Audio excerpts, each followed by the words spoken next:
Public, thanks so much for being here. Always a pleasure to see you. We appreciate it very much. Let's call the meeting to order, and Russ, will you call the roll? Councilmember Jablonski. Here. Councilmember Fisickelli. Here. Councilmember Breakers. Here. Vice Mayor McKay. Here. Mayor Nelson. And this is the local planning agency. If we all stand for the pledge. I pledge allegiance to the flag of the United States of America and to the republic for which it stands, one nation, under God, indivisible, with liberty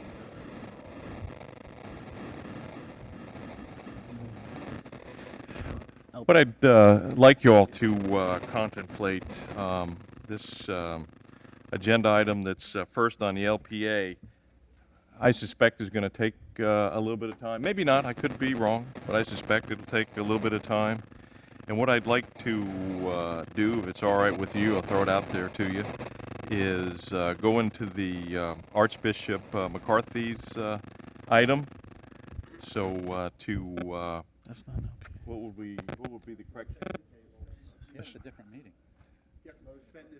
Yeah, that's what I'm saying. Motion to suspend or motion to table, and then a temporary table. Sorry, and then take up the items on the regular meeting. I make a motion to do that. Okay, and the reason we do that, I suspect that if you remember with the Archbishop McCarthy item, I mean, obviously Russell's, that was a meeting that was continued, but there were some conditions associated with that, and really the most important concern that this council has was to go back to Sunshine Ranches Homeowners Association or those residents within close proximity to make sure that they were aware of it and didn't get any negative feedback and address any issues or concerns that they had. And so there's not a lot with regards to that. So we have a motion and a second to temporary suspend. Is that what we call it, Keith? If that's so, well, we'll get a motion in a second. If you call the question, please, Russell. Councilmember Jablonski. Yes. Excuse me. Board Member Fisickelli. Yes. Board Member Breakers. Yes. Vice Chair McKay. Yes. And Chair Nelson. Yes, thank you, Vice Mayor and Council. Item number 3, the Archbishop McCarthy High School theater variance. For the record, Russell, and then you explain the process, Keith, and Yeah, where we are. Mayor. Oh, I'm sorry, I apologize. Yeah, although it's not legally required to redo the pledge, I'd ask Russell just to call Okay, roll. thank you. Okay. Okay. This is the roll call for the regular meeting. Councilmember Jablonski. Here. Councilmember Fisickelli. Yes. Councilmember Breakers. Here. Vice Mayor McKay. Here. Mayor Nelson. Yes, we've convened the regular meeting of the Town Council of the Town of Southwest Ranches. Item number 3 for the record, and then Keith, I'll turn it over to you for an explanation. A resolution and final order of the Board of Adjustment of the Town of Southwest Ranches, Florida, approving variance application number VA-072-16 by the Archdiocese of Miami for Archbishop McCarthy High School, granting a variance from the Unified Land Development Code of the Town of Southwest Ranches, subsection 060-080, pertaining to maximum permitted height in the Community Facility District, authorizing the mayor, town administrator, and town attorney to execute any and all documents necessary to properly effectuate the intent of this resolution, providing for recordation and providing an effective date. Thank you, Russell. Keith. Mayor, this is a quasi-judicial item that came before you a couple of meetings ago, in which after all testimony was taken, it was turned over to the council for deliberation. During your deliberation, the council made a motion to table to enable the applicant to go back before the Sunshine Ranches Homeowners Association, as well as to contact any adjacent homeowners that may have an interest in the variance to make sure that they've done their due diligence, reached out, and resolved any concerns. So at this point in time, I've been advised that that meeting has occurred. I believe, just for the record, under Jennings, I believe the vice mayor attended that meeting. Am I correct on that? I attended a couple of different meetings, but yes. Okay.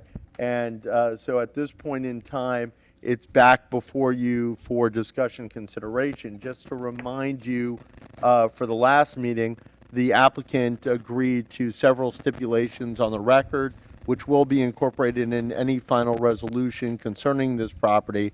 The stipulated items are There were 6 conditions. The first was that the variance was for height only for the theater structure.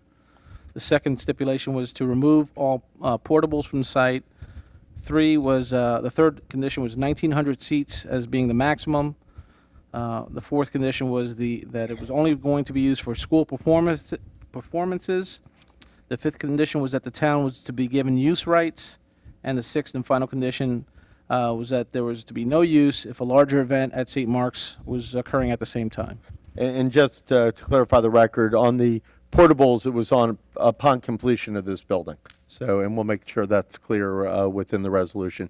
So, Mayor, it's at this point, it's turned back over to the council for complete deliberation. You can ask the applicant or staff questions if you so choose, but all other portions of this hearing have been concluded. Thank you, Keith. Appreciate it.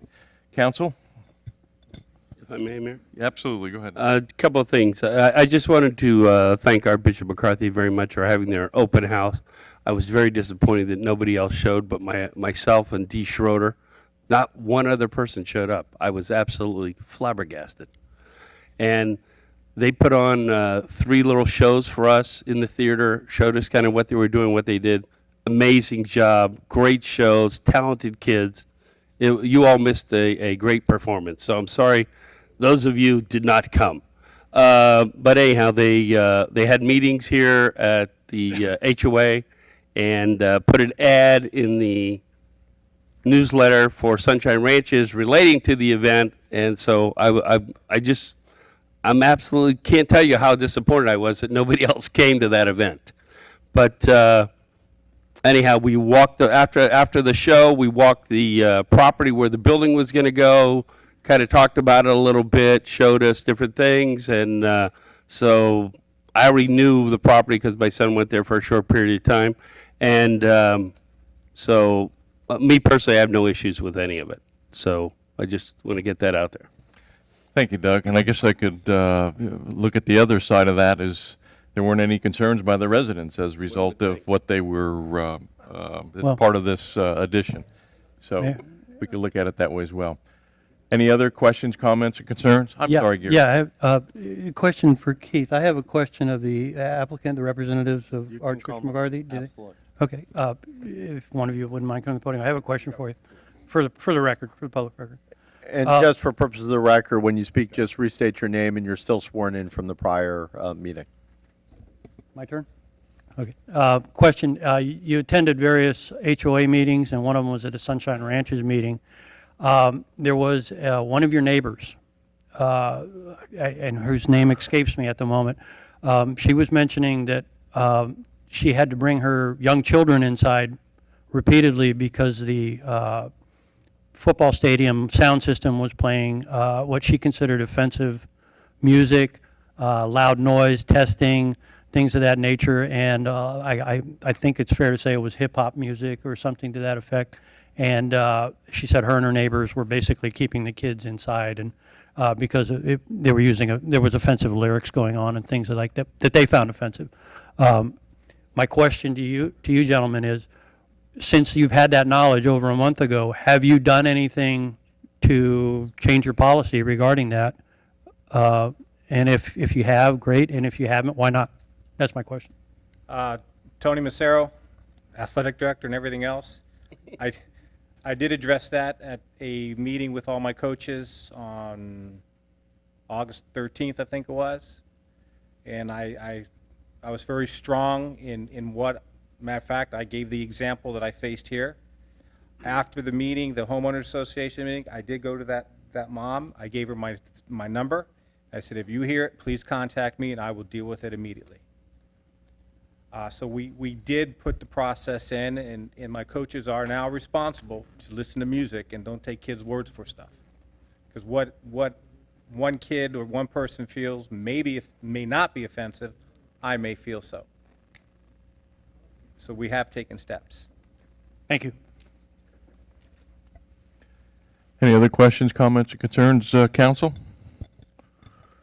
Did we have, there was no motion, so I need a motion for. Make a motion to approve, Subject to the stipulations?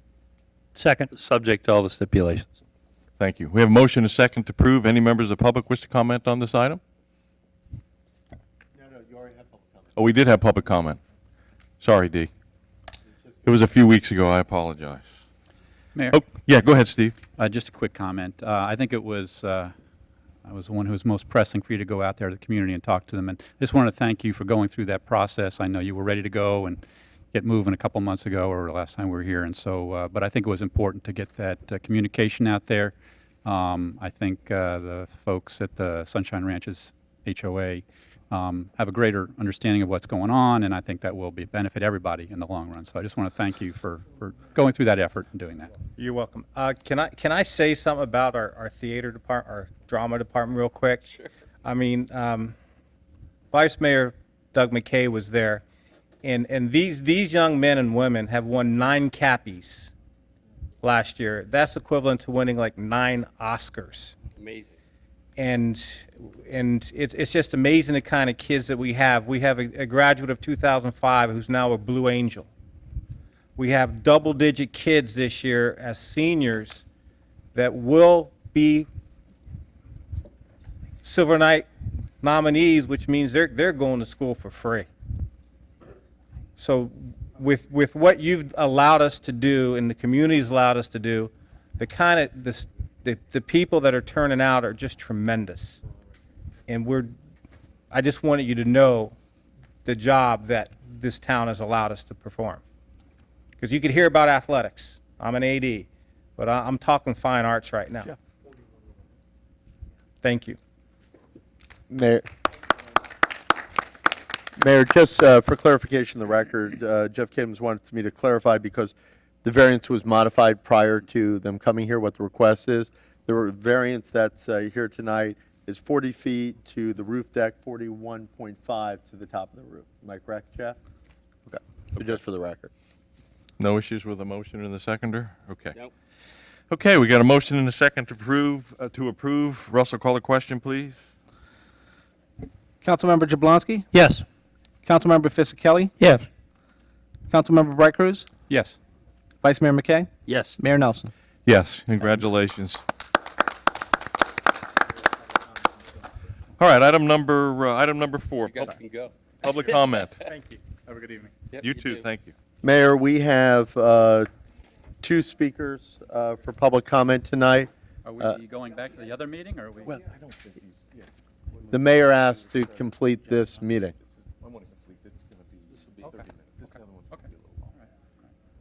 All right, so we have 2 public speakers tonight. Public speakers are allowed to get 3 minutes apiece. The first speaker is Newell Hollingsworth. Second speaker is David Kaczynski.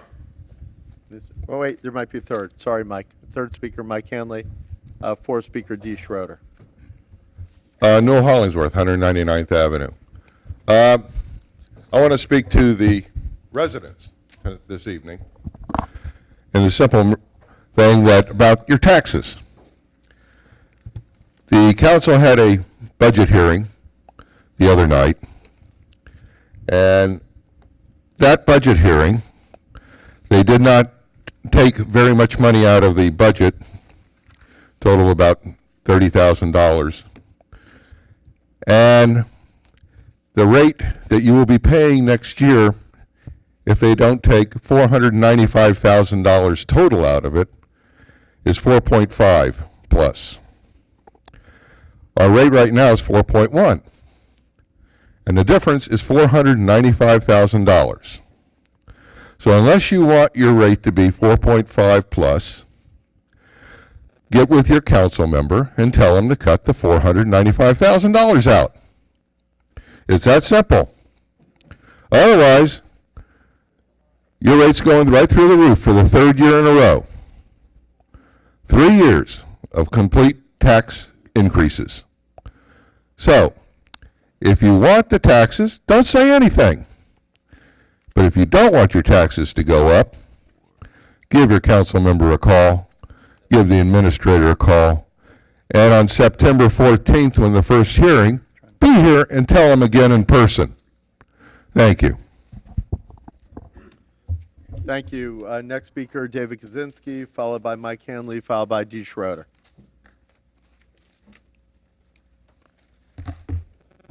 Like Newell, David Kaczynski, 6411 Holity Trail. Like Newell, I'm going to speak to attendees. I'm speaking to you today as to my candidacy for District 4 of the Town Council. The seat is becoming vacant come November. And just a few background on myself. I've lived in the ranches 19 years and moved here for law school. In 2007, I bought the home from Joan Glickman. I was brought to South Florida through the help of Joan Glickman and Senator Howard Foreman at the time. Senator Howard Foreman, when now clerk of the court, when I advised him that I was running for this position, he says, use my name. I am on the board of directors of the Southwest Ranches Homeowner Association. That's my, okay, I'm sorry, Sunshine Ranches, all right, Sunshine Ranches Homeowner Association. I was asked to run for this seat by my neighbor that lives across the street from me, Ed Gonzalez, Eduardo Gonzalez. He's a very nice neighbor of mine. And just let you know a little background on what I seek to do is fight our traffic problems. I want to keep the variances to growth management to an absolute minimum. I'm against any new roads that fall under the vote of the council, and that kind of wraps it up. And like to ask everybody, if you haven't done so, we're under kind of a little watch for the storm Hermine. Take a walk around your yard, take a video camera, because if this develops into anything, you're probably going to have to make a hurricane claim. So through your insurance. Thanks. Thank you. Mike, followed by D.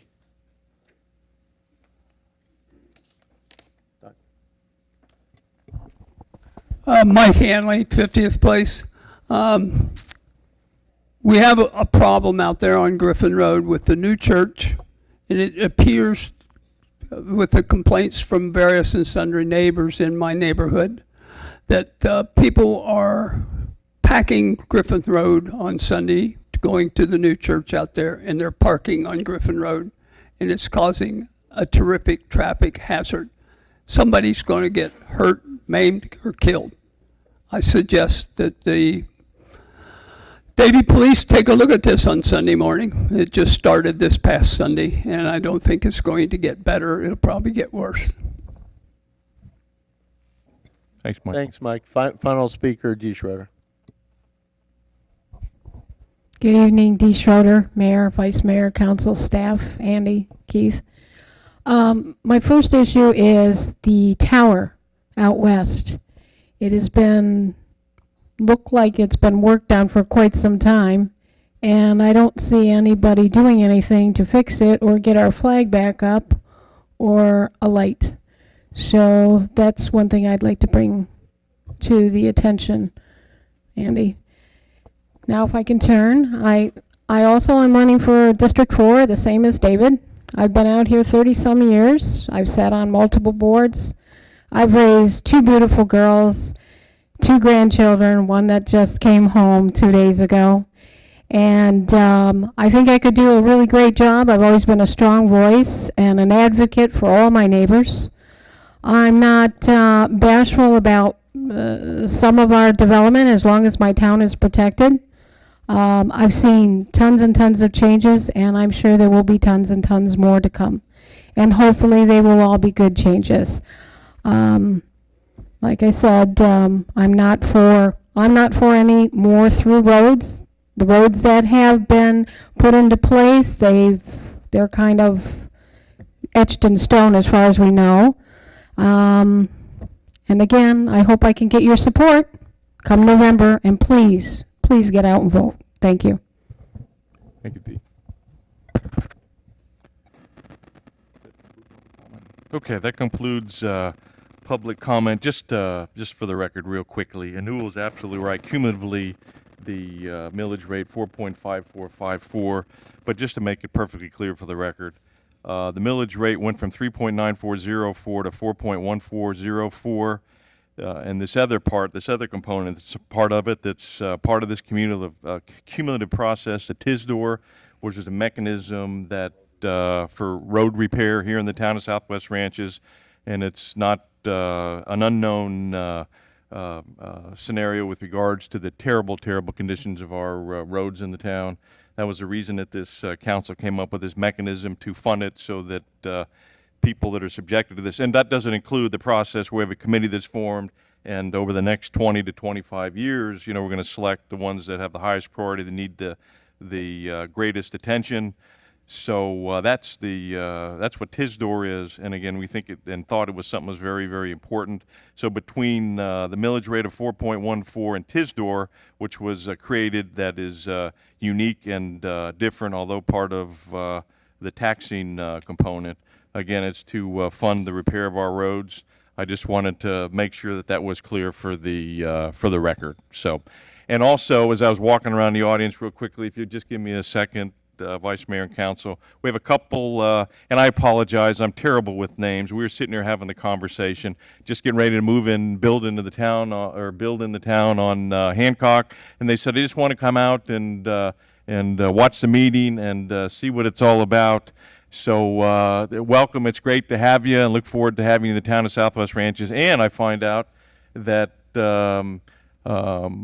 husband is a assistant principal at Fort Lauderdale High School, so there's a lot in common there. So welcome. It's great to have you. Okay, just wanted to clarify the record with regards to the millage rate. That concludes public comment. Item number 5, board reports.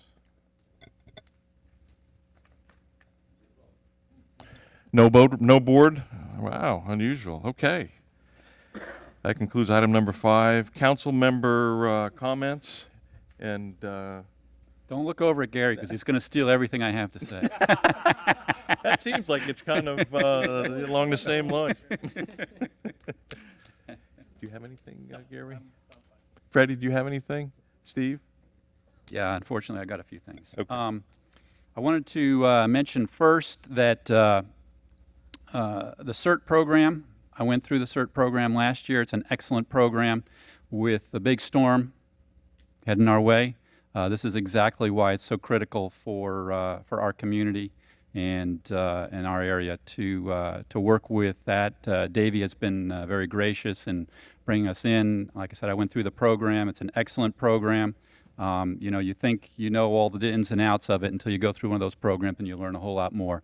And then you're there, so that when a crisis comes up, you can call and you can help in a way that's truly constructive, that's organized, that you get deployed to the most important, the most critical areas. And so the next class starts on September 13th, so I would encourage you, that's a Tuesday, and it runs, I think, about 8 weeks, and I would just encourage everybody to consider that and sign up if you have an interest.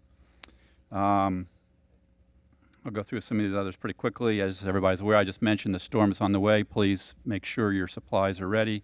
Make sure that you've got your water, check your generator, do all that stuff, and make sure that you're prepared, because this one, we're kind of right in the middle of it. So I'm not sure how big the storm's going to be, but it's going to be, we're going to get some rain.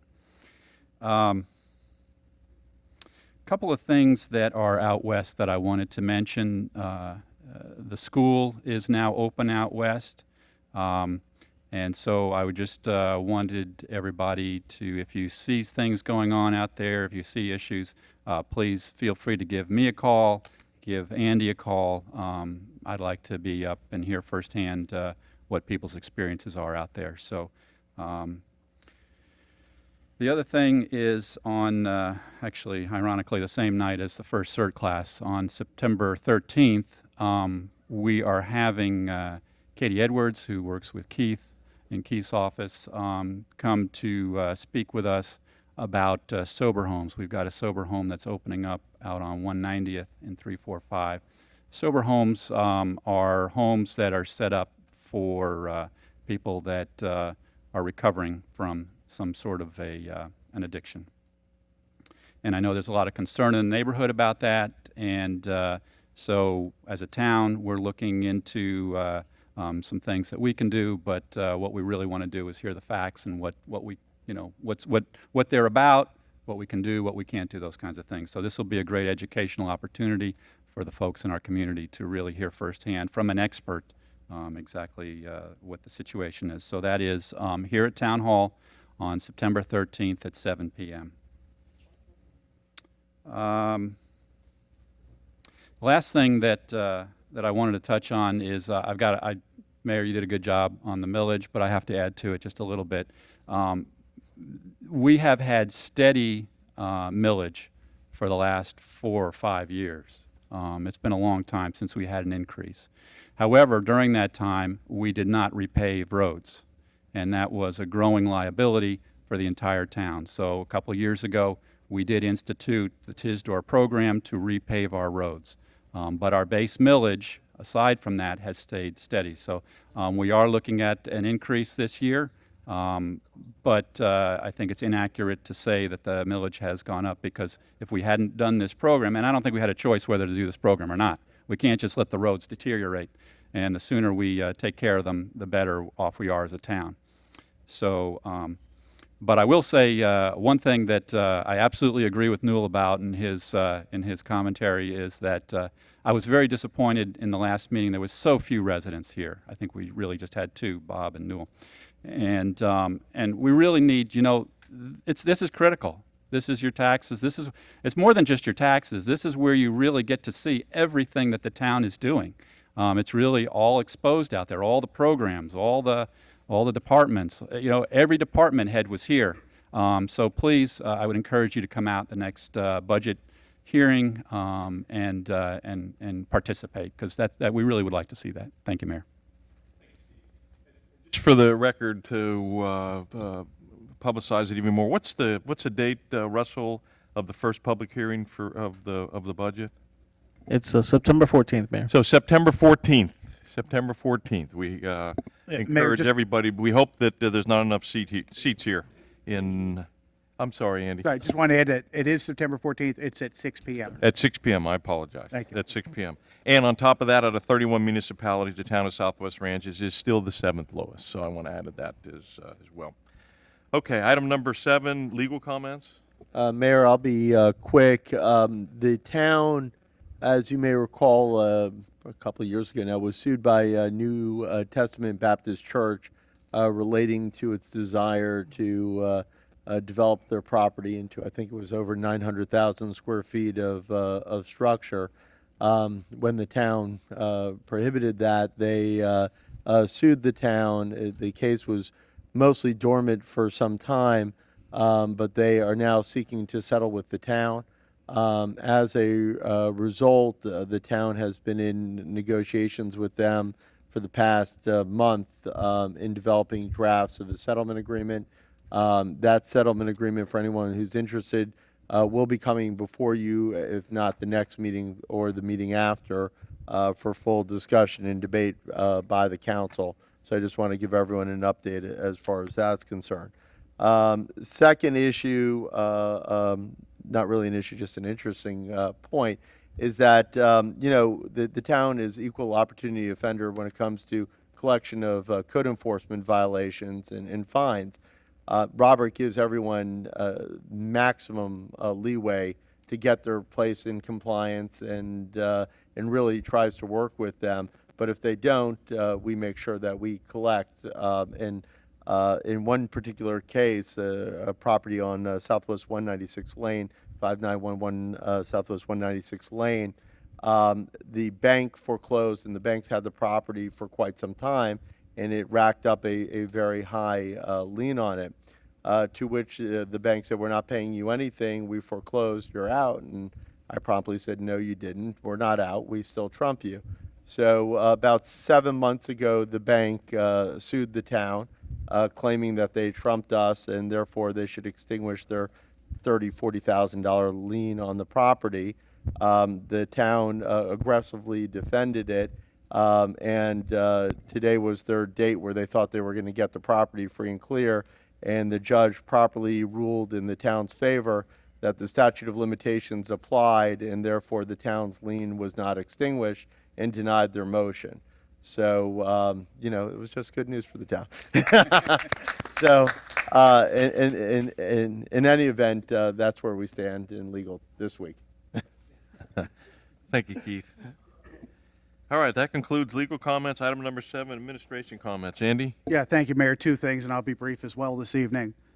First of all, there was a comment raised before from the floor about the traffic from the church out at 210 or 209, Segadores Church. They had their grand opening this past Sunday. Traffic and visitors to the church were absolutely through the roof. As Mr. Hanley had commented, there were cars up and down Griffin Road, all over the side streets. There were cars absolutely everywhere. We are aware of that. We're working with it. They will, now I'm hopeful that because that was their grand opening, they had more people there during a limited time window. So when they start their actual services, I know they'll be staggered, but we will have a Davie police detail over there. We'll have 2 officers who will be assigned to help manage the traffic that'll be paid for by the church. And we're working with them to try to confine their traffic to their parking lot. So we're certainly aware of it. Mike, please let me know what you see going forward, but we're aware of it and we're trying to work on it and certainly try to minimize the inconvenience to our residents. That's one. Item number 2, I'll just share with you on the storm that's out there, Invest 99L. I just got an email from Broward County Emergency Management, so I just want to share that with you. Pardon me for reading some of that. So we have some more positive news for you. Based on the latest afternoon briefing call with the National Hurricane Center, Tropical Disturbance 99L is now poorly organized. The National Hurricane Center models are now trending towards a weaker system, and a hurricane scenario for South Florida is not likely. So we're looking more at a tropical depression. Obviously, it's going to be very wet. We're going to have a lot of rain. Obviously, we can't let our guard down. We need to be vigilant, keep an eye on it. But, certainly those of us that are hoping for less of an impact on our community, right now it's trending in that direction, and we're optimistic. It'll be a wet event, but nothing more than that. And thank you, Mayor. It's all I have. Great news, Andy. Thank you for passing that information along. We all appreciate it very much. All right, that concludes item number 8, administration comments. Item number 9 has been temporarily suspended. We'll get right back to that item here shortly. Item number 10, for the record, please, Russell, resolution. The ordinance, Mayor? Item number 10, the reso. Oh, okay. Sorry. I'm sorry. A resolution of the Town Council of the Town of Southwest Ranches, Florida, approving a change order to the agreement with Amroad LLC in the amount of $14,560 to complete the Southwest 172nd Avenue Edgeline Striping Project, authorizing the mayor, town administrator, and town attorney to enter into an agreement and providing for an effective date. Thank you, Russell. Andy? Yeah, thank you, Mayor. We touched on this a little bit the other night on Tuesday night during the budget workshop.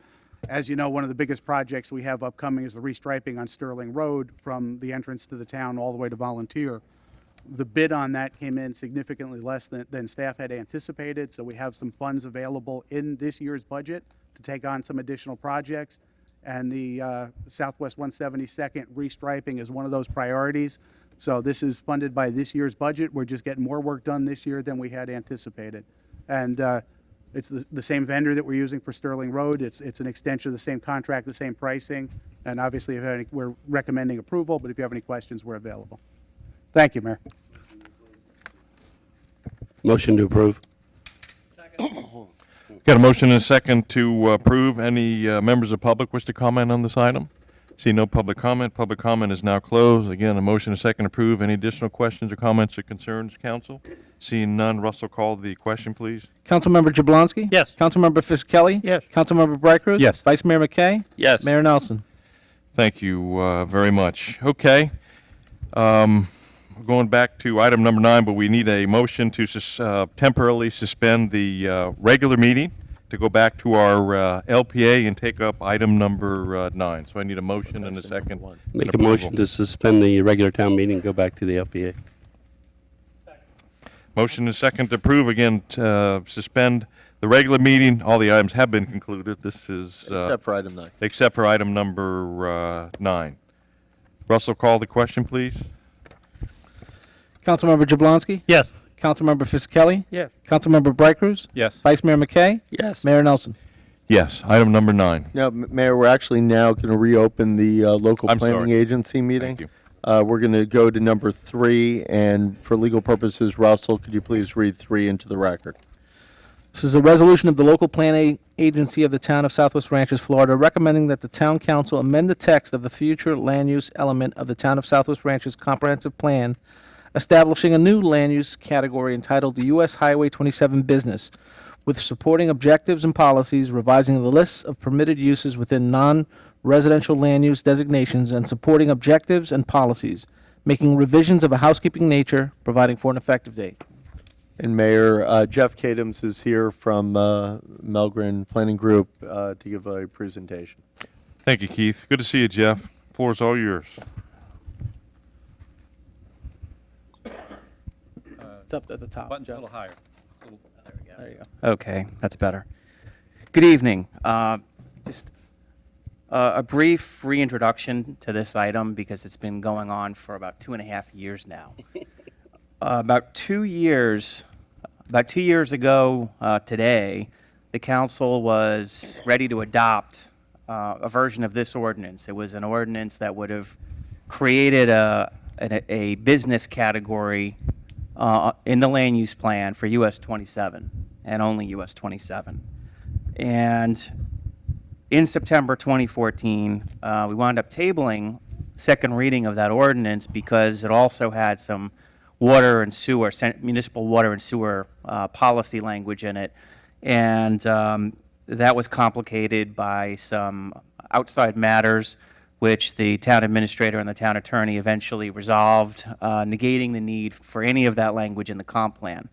However, by the time we got all that resolved, the statutory period for adopting that amendment expired. So we could not just go ahead and do a new second reading for that ordinance. So we reinitiated. At this time, the Bergerons involved themselves in the process. They attended several comp plan advisory board meetings requesting to discuss the terms of the ordinance, being that they own half or more of the property on US 27 that's currently on the east side of the highway. So several issues were raised and discussed. One of them was height. We had a 35-foot height limit, and they indicated that that was not going to be sufficient for modern-day standards for warehouse, office, what we call flex space, and other warehousing space. So the board recommended, and it's in the ordinance before you, increasing the height to 40 feet with another 5 feet available should a line of sight study show that residents to the east won't actually see a building at that 45-foot height at any given location.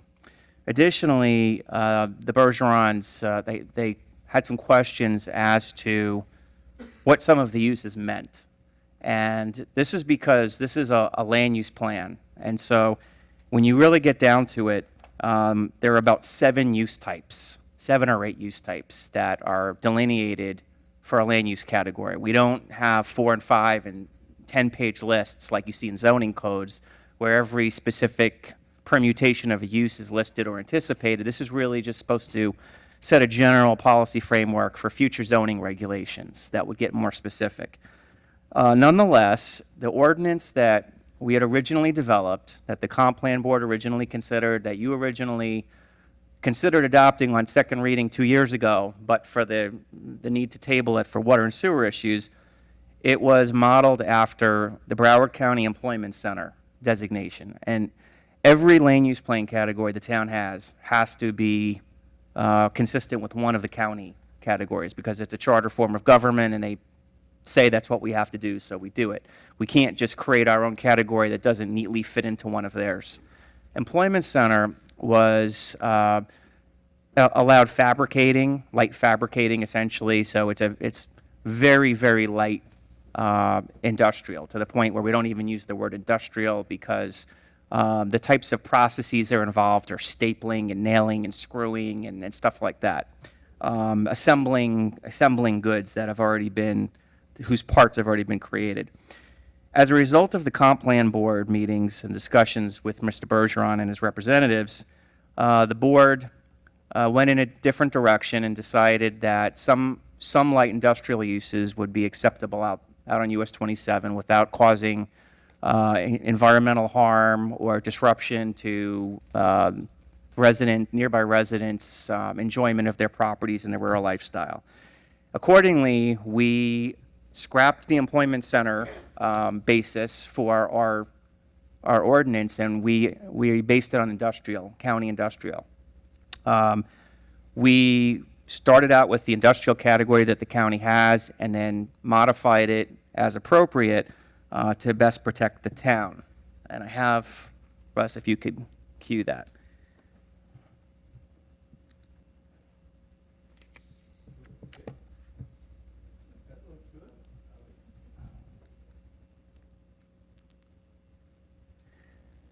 While we're waiting for that to queue up. Okay. Okay, so what I did is I have the Broward County land use plan language for the industrial category on the left and the town's proposed language for US Highway 27 on the right.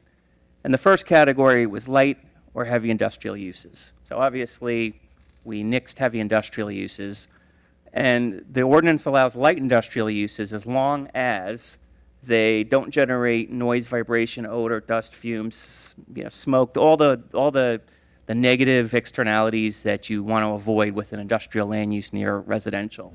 So we limit light industrial uses to uses that will not pose a nuisance, basically, to residents to the east. That the development has to be served by water and sewer, municipal water and sewer, and we've already established that. Doesn't use chemicals or processes that create byproducts that are dangerous or toxic to humans or animals, and won't compromise the peaceful enjoyment of nearby resident properties. This specifically includes fabrication, assembly, warehousing, and distribution. Next slide, please. The next category the county land use plan has, and again, there are only about 7 or 8 of them, is heavy commercial.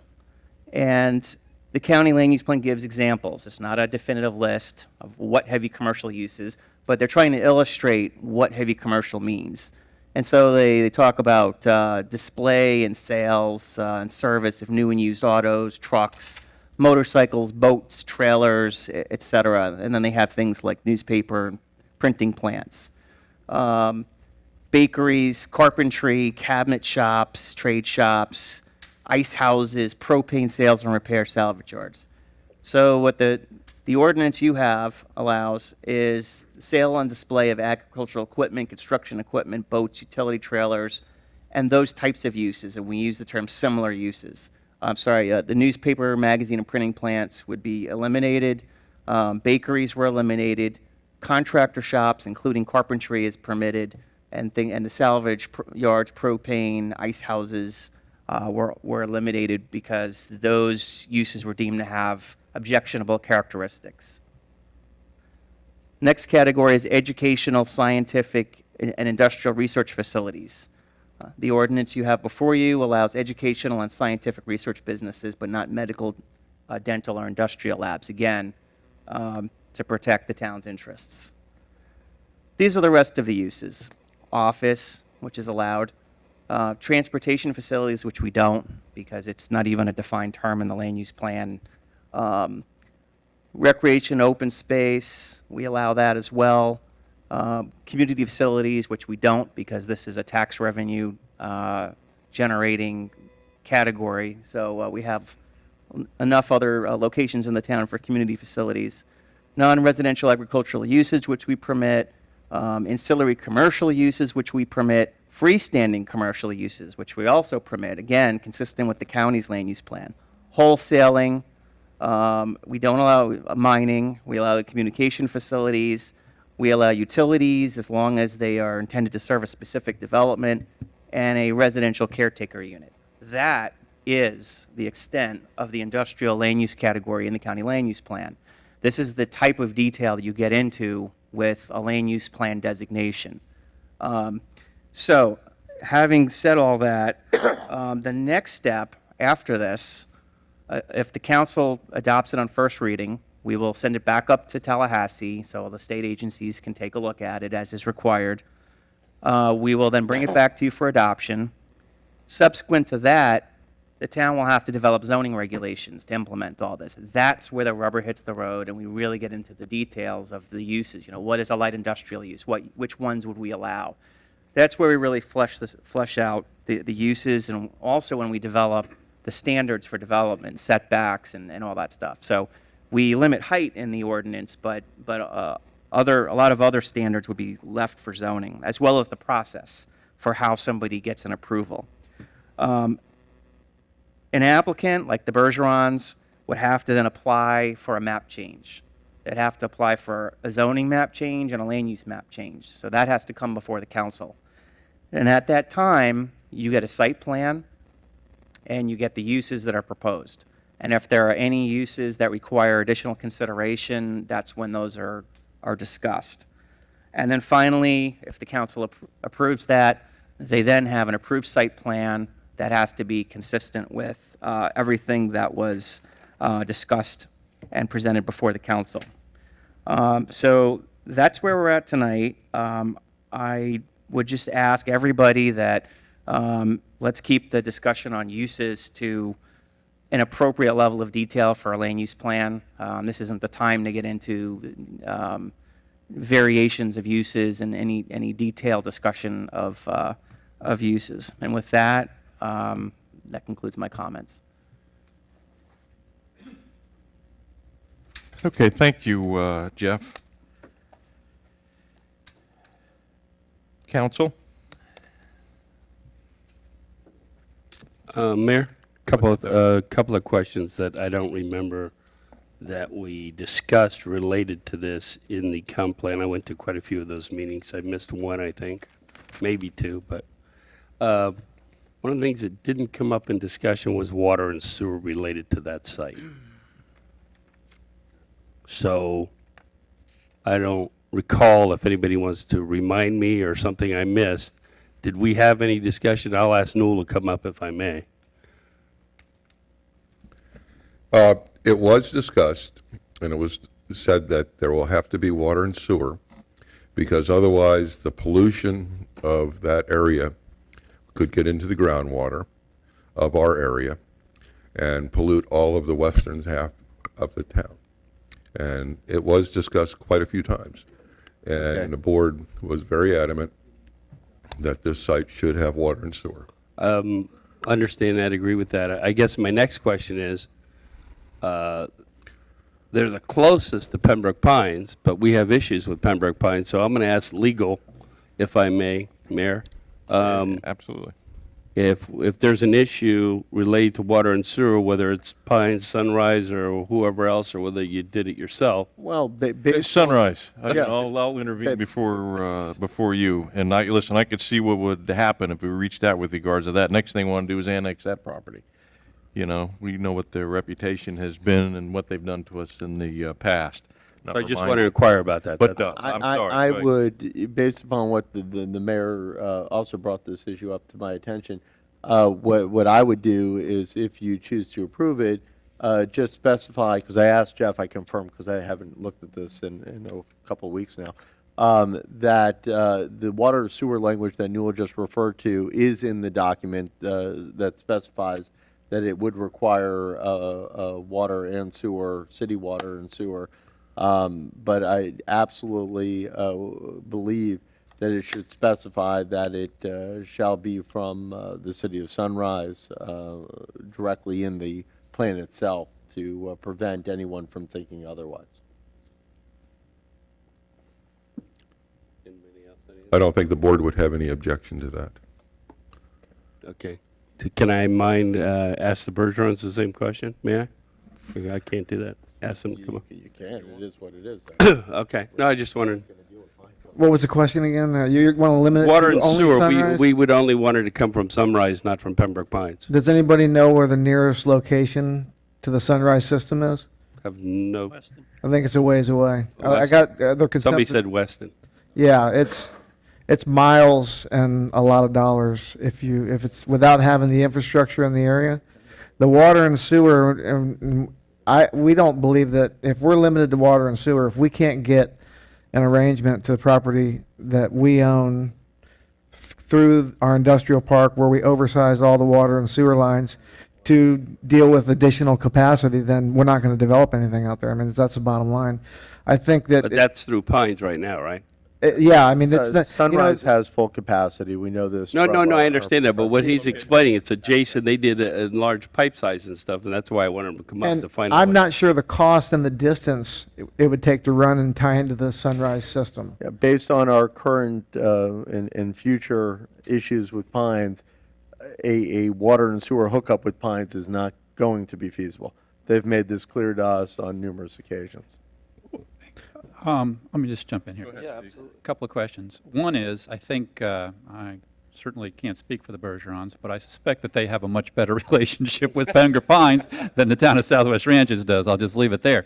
Yeah. So, but what I'm really curious about is the comment that this could lead to some sort of annexation. What's the logic behind that? It could lead to a lot of issues, and obviously the Bergerons have a wonderful relationship with Pines, or I suspect that they have a good relationship with Pines. The town of Southwest Ranches does not. And as a result, what the current Court of Appeals decision has ruled is basically that Pines has not manifested the intent to service this general area. Okay, the court just ruled this about 2 weeks ago. So if Pines were to agree to bring water and sewer to the site, they would be manifesting the intent, and as such would have to cover the entire area, which they've already said emphatically that they're never going to do over their dead body. As it relates to annexation issues, Pines, although I think this is far-fetched, meaning I believe that I'd be able to stop it. Pines will argue that if it provides one of these sites with water and sewer in the future, that because of the fact that it is fully providing all municipal services to that location, that site should not be within an adjacent municipality, that it should be within their municipality because they're providing all the infrastructure and other services to that property. Well, I don't think it's a great argument. I mean, They've done it before. They did it with the women's prison, and that's how they ended up getting that from Broward County. So I've seen it done in the past. all right, I mean, my inclination, they already service some properties in the ranches, so, you know, I don't see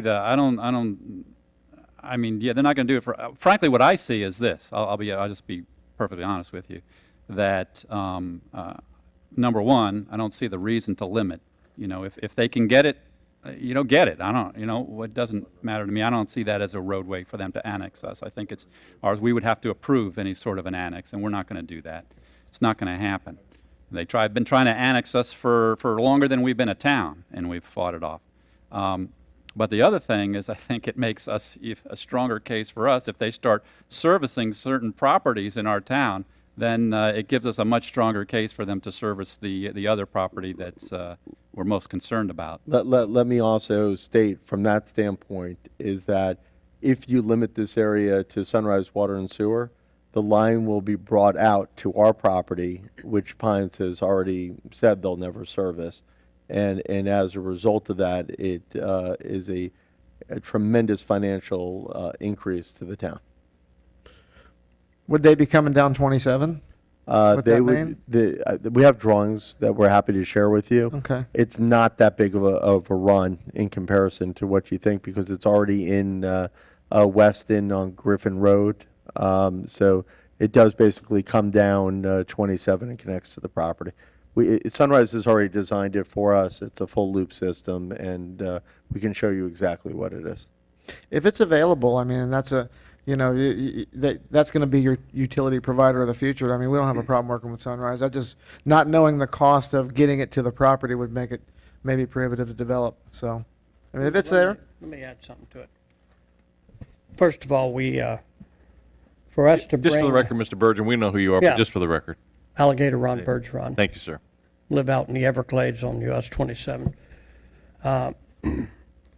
We've got a great relationship with Pembroke Pines, and we entered into agreements with Pembroke Pines many years ago, and we actually entered into an agreement where we oversized all the lines to be able to service our property. So we've already paid a substantial amount of money for the oversize So we're pretty well, for us to bring this from Sunrise, if there's some economical way to do that, I mean, we certainly don't have a problem, but to make that a requirement, I'm not sure we'll ever be able to develop the land. And based upon your lifestyle and what's, we're kind of like an isolated parcel out there fronting on US 27, 4-lane divide with over 100,000 18-wheelers 24 hours a day. And of course, we have a 560-acre landfill that borders us on one side and a cemetery behind us, and obviously to the north, a truck stop. So we're kind of in that isolated position, similar to your CCA piece of property. But to develop the property where it's a benefit and it's a tax revenue to the city and create jobs and economical growth without impacting the city. And furthermore, Sterling Road is dead end, and all your roads are blocked, so it's not going to create any traffic to anybody. But everything goes back to economics. And since we've already worked an arrangement with Pembroke Pines and oversizing lines, if we can get the same services from Sunrise for the same dollars, and obviously we would take a choice that would benefit the city if we could.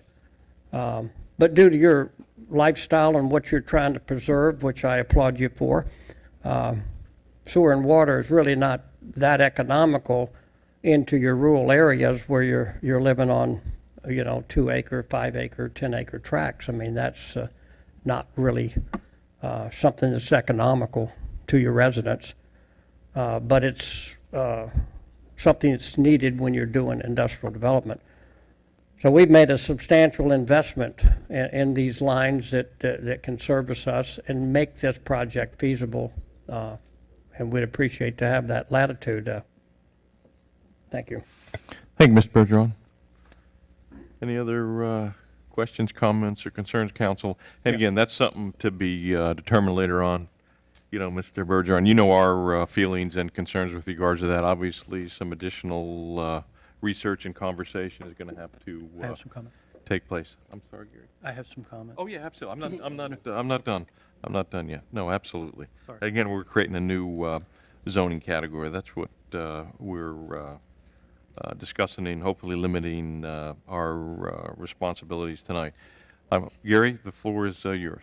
Yeah, a couple things in the flu policy. I'd like to get the council's thoughts on this. One, and I sat in most of the meetings, and I hung in there till at least 8:15 before I finally ran out of gas and went home. But so this, I apologize if this was discussed and I wasn't present, but I think I got the gist of most of them. There's a couple things that concern me in the flu policy. The first one dealt with buffering. I thought it was really important that we require buffering between the residents and the development area. We have a cemetery there, but whether it's a wall, whether it's a berm, whether it's landscape on top of a berm, whatever it is, to shield the residents from the noise and whatever gets built there. What I didn't, I don't want to say it didn't make sense to me, but it was just seemed kind of strange to me that we were requiring buffering on the 27 side. Yeah, it doesn't make any sense. That to me didn't, it seems like it's a wasted effort. Other than some nice landscaping, I think that's more apropos than, if to use the term, than requiring berms and elaborate. I see it as a waste of money and time being put on to the landowner. It's just my thoughts on this right now. And I agree with you so far. I do too. And the other concern I have dealt with the building height. We mandated not to exceed 40, and then we gave them another 5 on council discretion. And then we made sure that they could only build in the Florida vernacular, which is the cracker style roof. Can't build the industrial flat deck roof. And I think we're really limiting them, we're hurting them by doing that and not allowing them a few more feet. for their architect to get some leadway on this, because we're requiring that particular type of roof structure. And they need, in order for any kind of industrial, let's face it, it's going to be some sort of an industrial, area, and it's limited to just that one area, that one property. They need to have three-tier shelving in there. They need to have the three-tier palletized. Otherwise, it's a no-go. There's just too much competition on 27, between Medley and everything. And what I'm kind of thinking and proposing is that we allow them, instead of the 5 additional feet, we tack on 3 more feet to make it 8 feet. And I think that will give them the interior space that they're going to need once they get done architecturally to put in 3-tier shelving, with the palletized systems the way they are right now. I mean, it's like an absolute must. So what would that number go to? Instead of 5, it would be 8. 45 to 40. So it'd be 48 feet tops, but it would require, But that's on the interior part. No, that's the exterior. Okay. And it would trigger, it's already triggering the line of sight study, and it would have to have council approval. And if it interferes with any of the residents. Mayor, if I may throw in with Gary on this a little bit. Absolutely. I'm just writing them all down. One of the things that I was thinking related to that, if we want the vernacular architectural look, to give them an additional 5 feet anyway without the study, because you're going to need it to give that look. Okay.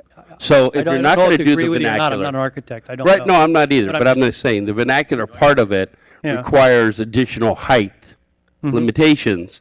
Right, I agree with So that. if you're going to say, build vernacular, give them another 5 feet so they can make it happen. If you're not going to build vernacular, no, you don't need the additional 5 feet. Anyhow, that's just. Well, we're requiring the vernacular, if I'm reading this correctly. Exactly, but there are other looks out there that they may bring to us or show us in a site plan that we say, well, that looks pretty good. It's not vernacular, but see what we think of it. There's different looks, and I've seen some other looks that look nice, but if they want the vernacular look, because of that look, you're going to need a little flexibility on the architecture side to make that happen. Okay, well, 2 things. Jeff, I think this is a question for you. Are we requiring the Florida vernacular cracker, the peak roof, Caribbean style, whatever you want to call it, in your policy? It's, I want to say it's strongly encouraged. It's essentially required with an out. I mean, the council can approve something, an alternate type of design.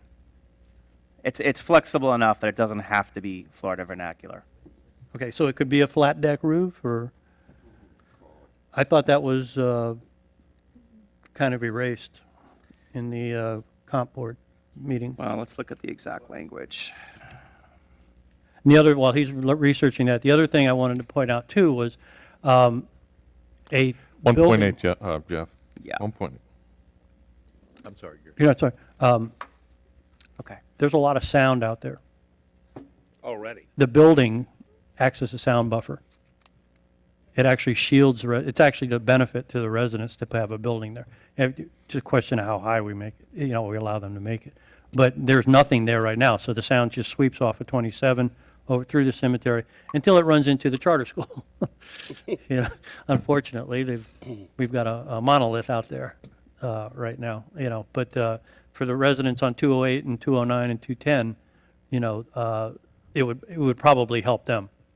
And I don't want to, I don't want to make it so short that it wouldn't even, that it works to our benefit, is what I'm trying to say. And I'm not proposing anything outrageous here. I'm proposing a few feet with the council approval and a line of sight. But the other thing that's important is part of this discussion is a confirmation of what Jeff is about to tell us. Yeah. And that the language is clear, I think. Yeah. It's a required architectural style, but there's latitude that's given to the council to approve variations in it. So no, what's not allowed is your typical industrial style, flat roof, unarticulated walls, unarticulated roofs. It has to be something more interesting. It has to be Florida vernacular or a variation of it. So you have some flexibility, certainly, but it's very specific that it can't be same old that you see everywhere else. And the language specifically says, developers shall provide Florida vernacular architecture of Caribbean or cracker style or combination thereof. Shall. So it's in there. So anyway, those are my 2 comments. I'd love to hear your comments. I'm saying give them 3 more feet with council approval and reduce the buffering on the 27 side. Got 3 and 5, Steve. So my thought is, I agree with you. The first issue with the covering in the front, we're talking about a business here. We don't, if you're going to have a viable business, you can't hide it. So, I think that the important thing is that the building itself is built in a way that's attractive and is fitting for the ranches. So I agree with you there. From a height standpoint, I don't agree. I think that, we're right at 35. We bumped it up to 40, recognized that it needed to be taller, and then we pushed it 5 more to 45 with the site plan study. I think that's enough. I think 45 feet. Let me jump in with you on that. I guess is enough. The 45 feet is enough, but I don't think you should have, if they're doing the vernacular part that needs more architecture leeway, I don't think you need the study to give them the 5 feet. I guess that's where I'm going with that. I'm not saying give them 50 feet. I'm saying we're going to 40 and we're going to 45, but you got to do this study. I think if you're doing the vernacular look and they need that difference, that you give them that additional 5 feet. It's not going to 50, it's going to 45, but why go to bother with the study related to the architecture we're asking for? I don't disagree with you. Yeah, I don't agree. I don't disagree with you there. I mean, because I think that it's clear from the work that's already been done by Jeff and Milgram, the Milgram Group, that the line of sight study probably could go up to 50 feet or higher. So I think that's probably a given that you spend that money, you'll get the approval, and then you'll get the. So I'm okay with that. But just because there are no homes that are within line of sight of it today or in the next 2 or 3 years, that if we've all been out there, it's mostly nurseries. There's very few homes out there. I don't want to say very few, but it's more nurseries than homes. And so we don't know what's going to be built out there. We don't know, how things are going to change out there. So if we're talking about going above 45 feet, that's huge. That's tall. We're not talking going over 45. Well, I think Gary was talking about.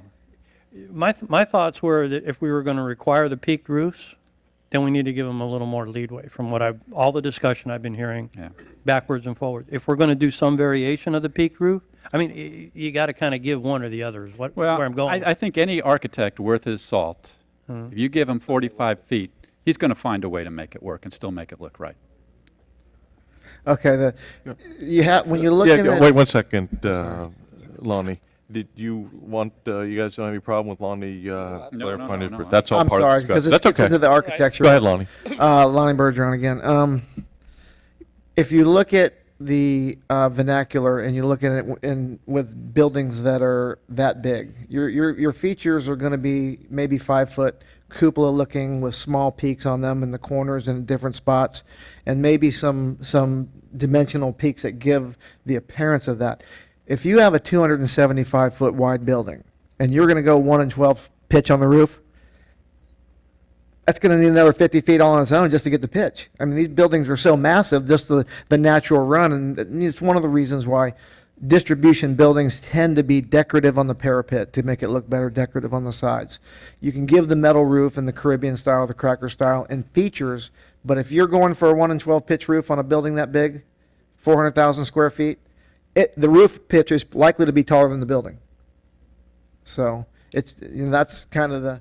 And this is exactly why the language gives you latitude. Yeah, That's what I'm saying. An architect worth his salt is going to find a way to give you the look that's being dictated in this without, going 100 feet But it doesn't, once again, we've always said that 45 is that number to hide the equipment, put your parapets in and all that.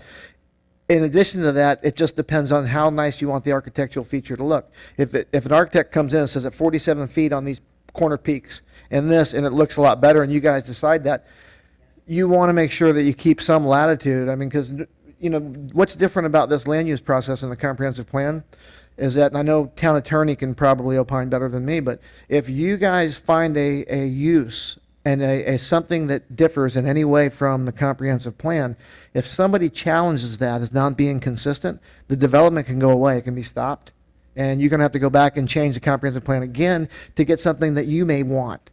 So it's, trying to put so many limitations when at the zoning stage and the site plan stage where you put conditions of approval, just like with Archbishop, you guys put conditions of approval, that's where you stop the things that you don't want. But whatever the comp plan says, you cannot deviate from one letter at all. And there's just billions of reams of case law on that. That's what's, so be careful that you don't take the power away from the town council to be able to do its business and bring something that they might like that benefits the town. So. No, hold on a second. No, you gave Lonnie time. No. I'd like. No, just a second. Rebuttal. Just a second. You're going to have plenty of time. We're going to try and figure out what we want to do if we, whatever direction we decide to go, and I promise you, Newell, you'll have comments. All I on want to it. do is. It's their property. They own it out there. I want their feedback. And obviously, you're a resident. You were part of the comp plan, did a lot of great work over 2.5 years. We appreciate it, and I'm going to give you all the time that you need to comment on whatever is decided by this council. I promise you, okay? So here's where we are. I hear, what everybody's saying, and it does provide for the vernacular architecture, Caribbean or cracker style. I hear what you're saying, Gary. I don't disagree. I hear what you're saying, Steve. I don't disagree. A good architect, knowing what those parameters are, worth their salt, should be able to come up with something. I hear what you're saying, Doug. Obviously that's why we're here having this conversation. So I'm trying to, put together a consensus up here before I open it up and for public comment. We might change it after that, But would you like me to open up the public? Well, Yeah, and I I just wanna can't. add what- Well, the other thing though too is normally we have a motion and a second to approve before we do that, but that doesn't mean we can't come back and change some things. But Doug, you said you had a comment. I did. I think when Lonnie came up and mentioned, and Jeff and I had spoken briefly in the past about this, is some of the stuff belongs in the comp plan board and some of the stuff belongs in our power and control moving forward with site plan and approval and gives us more flexibility. So the stuff that makes sense to put in there is good, but as we said, we don't want to tie our hands and handcuff ourselves to not be able to make some decisions and having to go back and take, I don't know how long it would take to change the comp plan, but it would take a lot of time and a lot of delay. So I guess what I'm saying, through Jeff's guidance, let us place what we need in the right area where it belongs versus not. Did I say that right? Yeah, I understand Yeah, exactly where you're perfectly. going. Yeah, I understand, absolutely. Right. And in that vein, there's two sides to that. Obviously, you want to prevent future abuses. You don't want to allow 100 feet maximum because that suggests that it actually might be acceptable. By the same token, I agree with Lonnie, you don't want to tie your hands. We did, as Steve mentioned, we did a line of sight study. And we did it for the Bergeron piece, but not for the South Florida water management piece. Actually, we did do it. We just had different results. In between, and this line of sight study would apply to any of the properties that could have a residence on it, not just the ones that do. And that's the way it's worded. The wetland preserve that's in between the residential properties and the Bergeron property effectively blocks any building of about 50 feet or less. Even at above 50 feet, you only see a little sliver on the top. When you go further north and you have the South Florida water management property, there you have an open cemetery.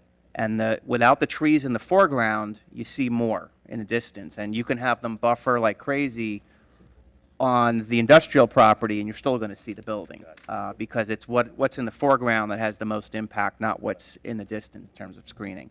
So I would feel very comfortable with 50 or even slightly more than that, as long as it's subject to a line of sight study. That's my professional opinion. Steve? Yeah, thank you, Mayor. I want to take a step back about 3 years or so. And to me, the whole driving force behind having the comp plan board board take a look at this and do this, go through this whole effort, was that we recognized, number one, that the property that's on US 27 is not suitable for homes. It's not. If it was suitable for homes, I don't think we'd be having this discussion. But it truly is more suitable for a commercial type of use. So given that, my major concern was I didn't want, regardless of who the property owner is, it could be anybody, but I didn't want a property owner to come in here with a great idea that we get all enamored with, only to find out 10 years later that it's too tall, it's too loud, it's too this, it's too that, it's too polluting, it's too whatever. And so my goal was to put some parameters out there that gave whoever the property owner is the parameters of what they had to work with, so that they knew. They knew whether it would work for them, or they didn't. You know, they knew it wasn't going to work for them. But that the parameters would be laid out there, and when the time was right, the property would be developed. And so from that standpoint, I'm going to disagree and say that I want future council's hands to be tied. I want the restrictions in place that are going to preserve what we feel today is appropriate for that piece of property. You know, I don't want to open it up. I don't want to get enamored by some great commercial endeavor, because that's not what we're here as a town. We're here as a town to preserve a rural lifestyle. And it's easy. You look around us, you know, Davie went through this. Davie went through this where they were all about rural lifestyle, and then they had about a 10-year, they kicked out of it, and now I think they're back into it again, the rural lifestyle. But they've got a lot of buildings, and they've got a lot of development in town that doesn't fit Davie, because it was built during that time period. So that's what I'm trying to protect against. And that's why, you know, to your point, is 48 feet going to destroy the rural lifestyle when 45 is going to preserve it? I can't make that case, you know, I don't know. But what I will say is you got to draw the line somewhere. We were at 35, we bumped it up to 40, now we're at 45. But prior to the 45, prior to the 35, it was like 50 or more. What was it before that, Jeff? Before it was 35, it was out west out there, it was higher than that. It was 50. Thank you very much. So you didn't mention that part. Well, I didn't remember it, so I don't know it. So but it doesn't, to me, it doesn't matter. Why did we change it from 50 to 35? Because we understood how important that was. So, but that's where I'm coming from. I don't want to, I was hoping that we would actually have this discussion without, you know, having I don't want to say that. I mean, I want the owner's input, but I don't want, you know, the direct input of this is what we need for this type of project, this is what we need for that type of project. Because what we need to do, I believe, is we need to develop this and set the parameters based on what is right for our town. Okay, let me jump in one quick second. The property that we just purchased from CCA, this does not fall within that parameter because it's not, but how far away is it from that site? Half a mile? Approximately. Okay. What are the restrictions at present on that M4 site? I'm just curious because it doesn't border the town, but it's close by. I think you can do anything you want up to about 150 feet or something like that. Yeah. We can't do anything about it. And What do you mean? that's exactly my point. That's exactly my point, is that you can make it more lenient and people aren't going to object. But when you try and go the other way, now you're in trouble. Now you're taking away people's value and rights and whole 9 yards, you know? If we find 5 years from now that, you know, it needs to be higher, then I don't mind that we got to go through some extra hoops to get there. At least then we know that it's worth it. Yeah, I think part of the dilemma is, what's it take to go back to, what time and element and effort and cost is it to go back and change the comp plan? Well, you just go, listen, you go through the process, Jeff. You might as well go through both components, both the zoning component and the other, land use. Okay, for the part, the text, which is what we're talking about, which is what's permitted, how high and whatnot, that's the easier part. The whole process can be done within 4 or 5 months, let's say, and it's not terribly expensive to get it done. When you change what's on the map, like the Bergerons are going to have to do in order to avail themselves of this category when adopted, now that process is going to take about a year. That's another story because it goes through the county bureaucracy and it's a different level of scrutiny. So changing the text is it used to be a big deal because you could only do it twice a year. Now there's no limit on it, and it can be done relatively painlessly.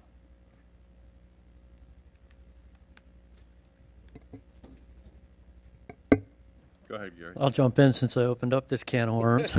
I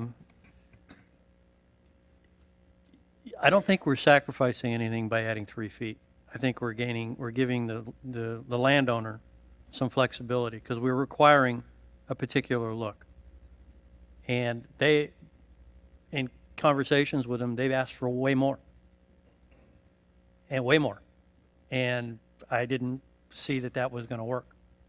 I didn't think it would fly on this council. I didn't think it would fly with our residents. I didn't think it would fly with anybody. But I do recognize the fact, and probably everybody should hear too also, that they do have minimal requirements for interior space. And you're right, some architect out there can probably, you can build anything if you throw enough money at it. Whether or not it's feasible is another story. And my thinking is 3 feet maxed out to 48 will give them enough flexibility and not compromise our position and what we believe in. Am I wedded to this 3 feet? No, I don't think anybody is.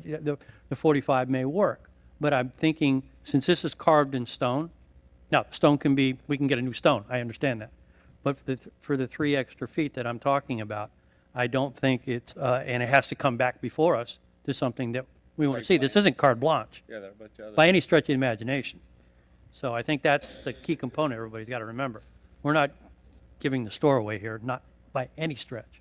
We're saying we can look at it if you have an alternative, and we can knock it down 3 feet if it's something that's not, back to the 45, if it's something that looks not undesirable to us.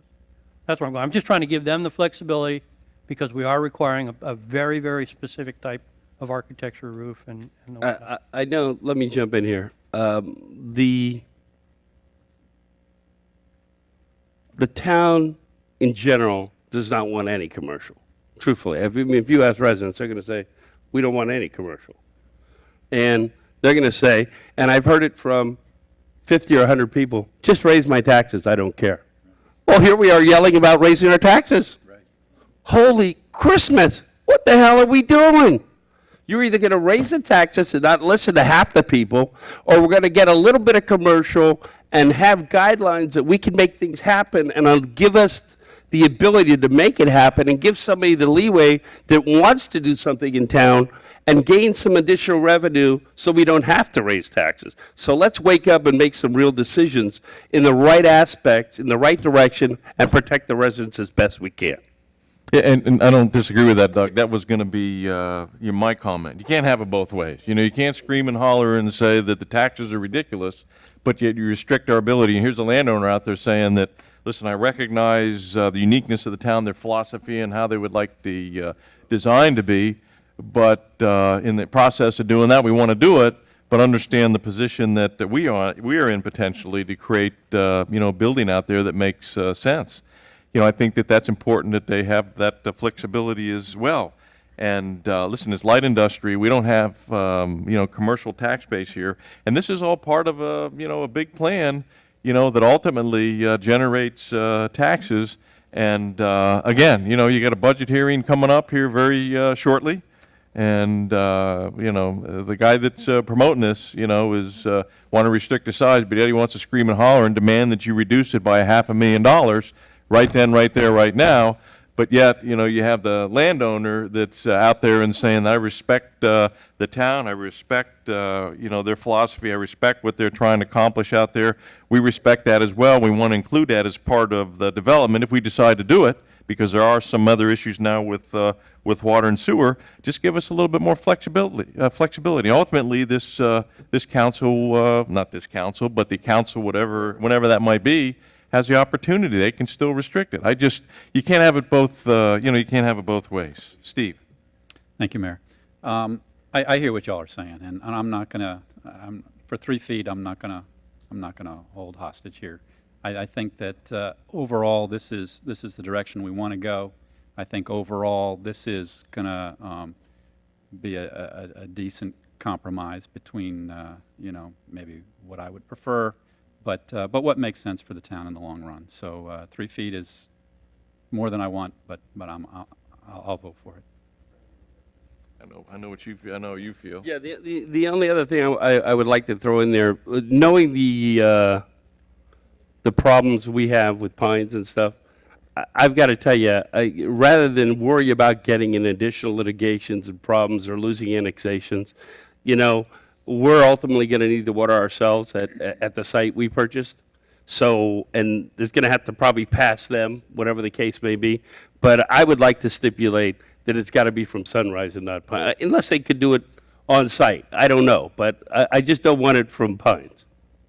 I have a concern or issue moving forward.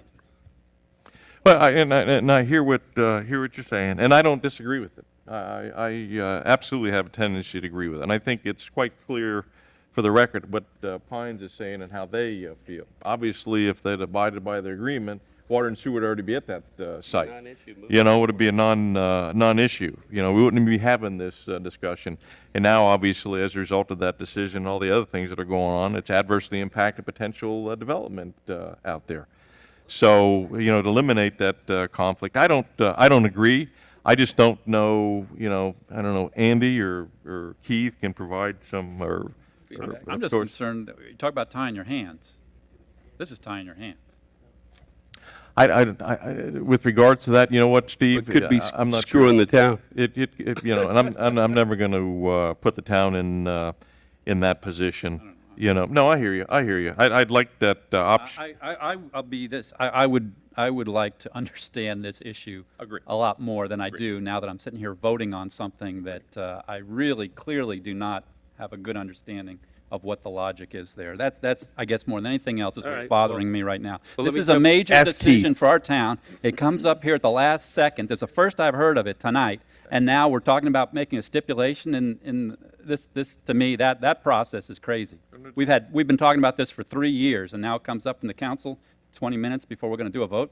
I don't disagree with you. I think we're all on board with Ask with Keith that. if there's a different way to do it.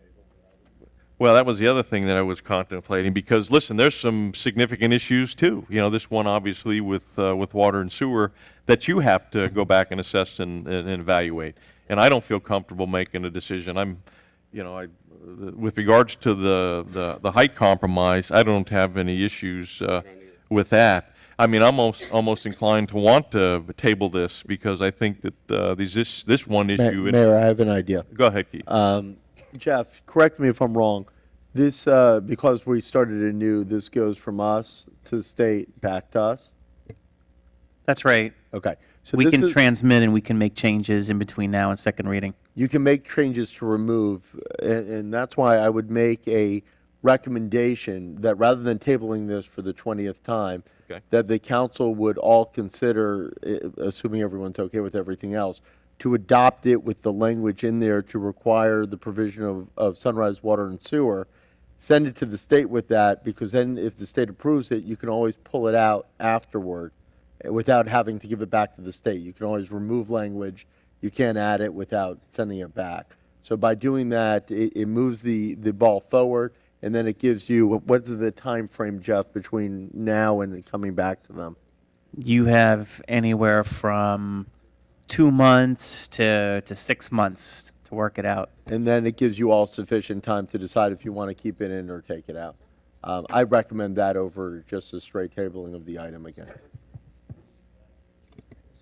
I'm okay with I don't have any issue with that, Gary. Again, I get the impression that, and Freddie, chime in anytime. I get the impression to, up to add 3 feet, potentially go from 45 to 48 feet, and as Keith said, adopt this with language that provides water and sewer from Sunrise, send to the state. But we still have an opportunity to make those changes. It gives you 2 to 6 months potentially to do your research and determine, what issues might be associated with this water and sewer component, and then we'll hash it out before it comes back to the council. Yeah, let's go public. Let the public go. All right, can I get a motion in a second? I'm going to let Gary do the motion since it's his suggestion. Keith, help me out. I mean, I don't want to make your motion. I'm trying to get the wording right. Are you in Ask favor? Jeff. Are you in favor of a motion approved, subject to the modification that the height get moved up to 8. 48 feet, plus the provision of water sewer to go to the state and then to make a final decision when it comes back to the council? Correct, and also the buffering on US 27 to be reduced Okay. between that and property. I'll second that. Okay, we got a motion and a second. We're going to open it up to public comment. You just open it up to public comment, Newell. Newell, you're first.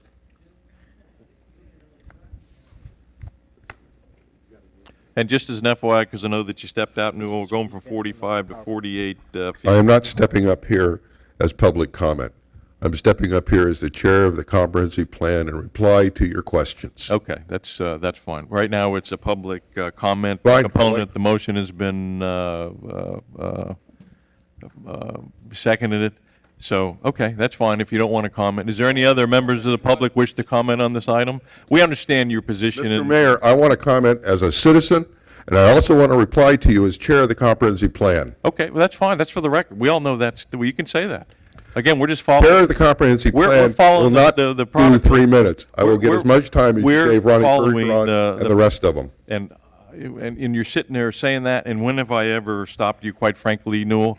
You've asked for extra time. Has it ever prohibited you 15 minutes from- ago, the other night, the meeting You went on and before on that. and on. Okay. You went No. on and on and on. I Okay. allowed you to finish. Well past the 3 minutes, probably 10, 12, 15 minutes. And that was a budget workshop. You can go back and take a look. Considering I was the only one speaking that. Well, so what? So what? We still accorded. Listen, I violate the Robert's rules all the times, and the reason I do that is something that's important to this council is to get public comment. We violate it all the time. I could, when that bell rings, you're supposed to stop. Never, ever, ever. If you have additional things to say, we've never stopped you from making comments, Newell or anybody else. So I want Okay. that clear for the record. And for the Speaking record, as chair as of the comprehensive plan. Fine, we're still following the correct protocol with regards to these items and any other item. We'll start with the water and sewer. We realized that, the board realized that there was several options. And during the discussions of the area, it was still in litigation on the water and sewer with Pembroke Pines. Still is, I know. So we left it sort of generic. Now, if Keith's idea is fine, if we want to do that, but if the Bergerons can bring back to the town that Pembroke Pines is going to give them water and sewer, and also guarantee to the town no litigation in the future on that, that is up for Keith to figure it out.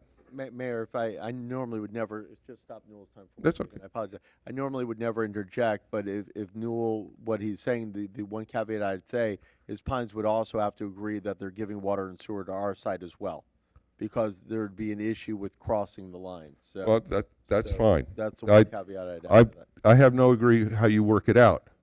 But if the Bergerons say I can get water and sewer from Pembroke Pines to that site, that is between Keith and to protect the town. And okay. Now as to the buffering. saying that it's only on 27. That's policy 1.8I. It says from any adjacent street. 210 is an adjacent street. That is what we're talking about. You have to have that buffering on the backside also. That was inherent in the entire time that the board was talking about it. So the people would not be. As to the vernacular building, gentlemen, Griffin Road and US 27 is an equal entrance to our town, the same as Flamingo and Griffin. It is the entranceway to our town. We do not want it looking like 441. We started out with that and said we're not going to have 441. We're not even going to have what Pembroke Pines allows on US 27 because those are god-awful buildings looking like. Next, the height. We started with 50 feet. Yes, we did. And then someone, it was me that actually realized it, that I had an uncle that had a clown on top of his restaurant down in Opelika on 27th Avenue. And the restaurant was 1 story tall, but the clown was 50 foot tall. And at that point, I said, that was one tall clown. And so we decided that 50 feet was way too much. So we went down to 35 feet. We said 35. Well, we raised it up to 40 feet because that's the height of warehouses, as the Bergerons people said to us. And we said, well, because we're doing the additional vernacular architecture, we're going to put 5 feet so you can put a parapet type situation on it, if the council approves what it looks like.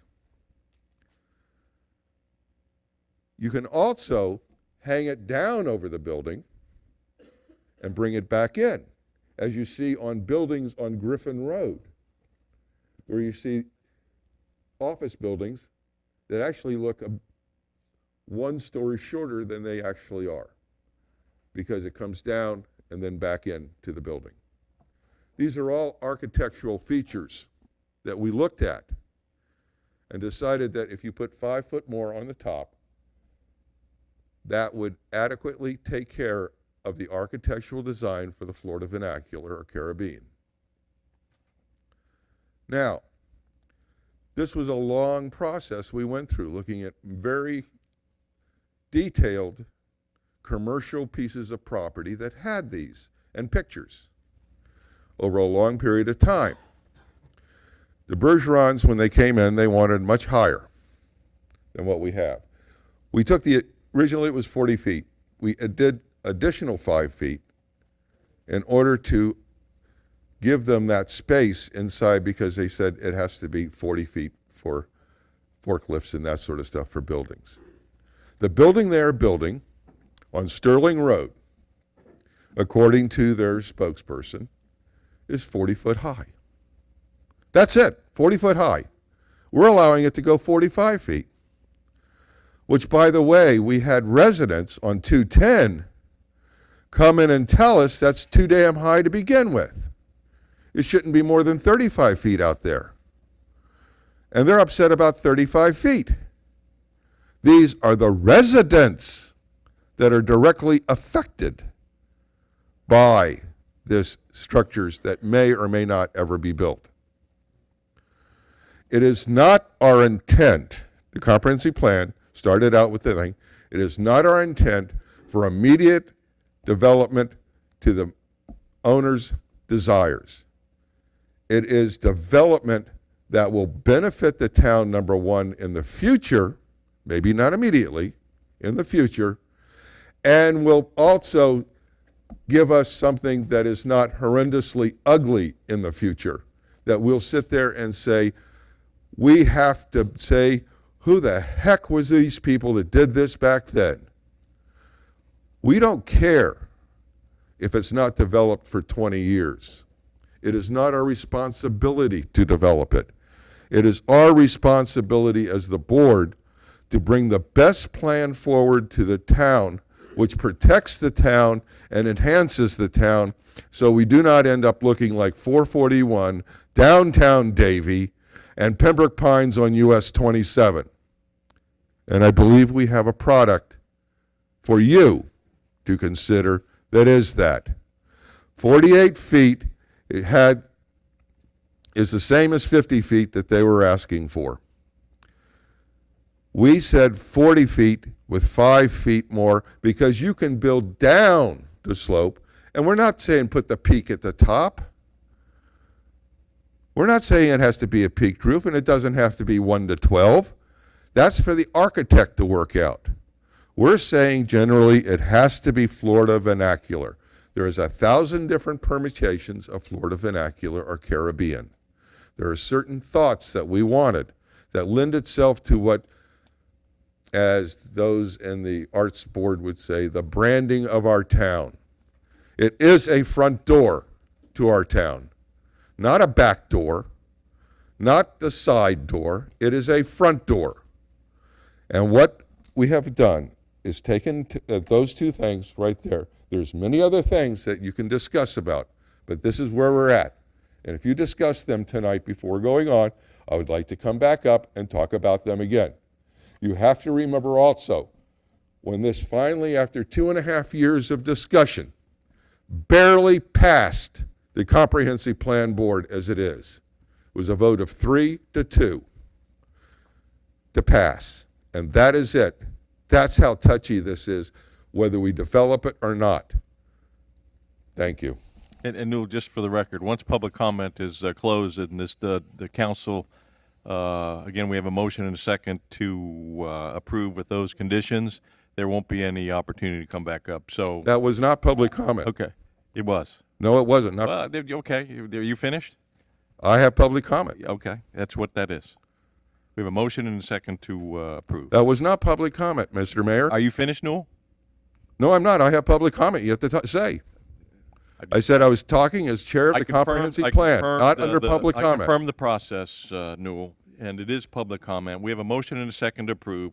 Your concern was speaking as the chair of the comp plan board. You know, we all know that. That's for the record.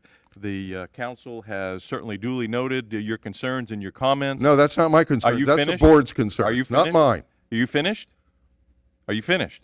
I am not finished because I've not had public comment. It's your last opportunity, Newell, and I've already exceeded by probably 12 or 13 minutes of designated time because we're interested in what you have to say, but not if you're going to become disruptive to this Not process. disruptive. My Right name now is you Newell are. Hollingsworth. And I'm I live asking you, on are you finished? 199th Are Avenue. you finished?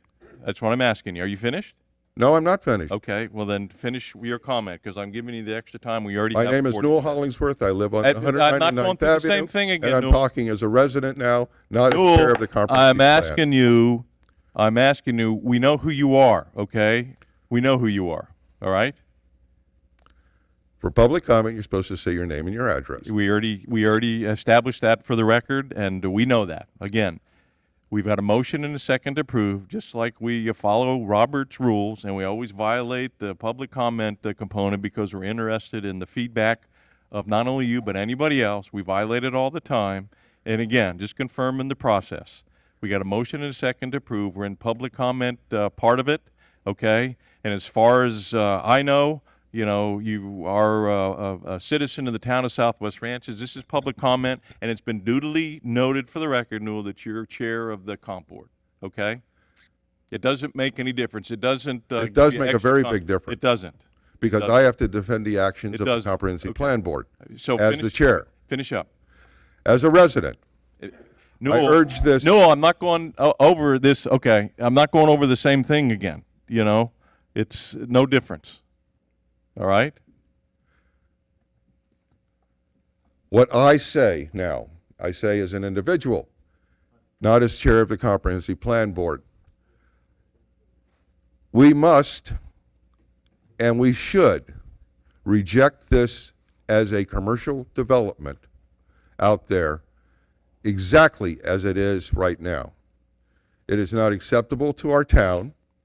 It is not complementary enough to our town. And it should not be right now developed in any way, shape, or form in the manner that is before this board, this council right now. That is my personal opinion.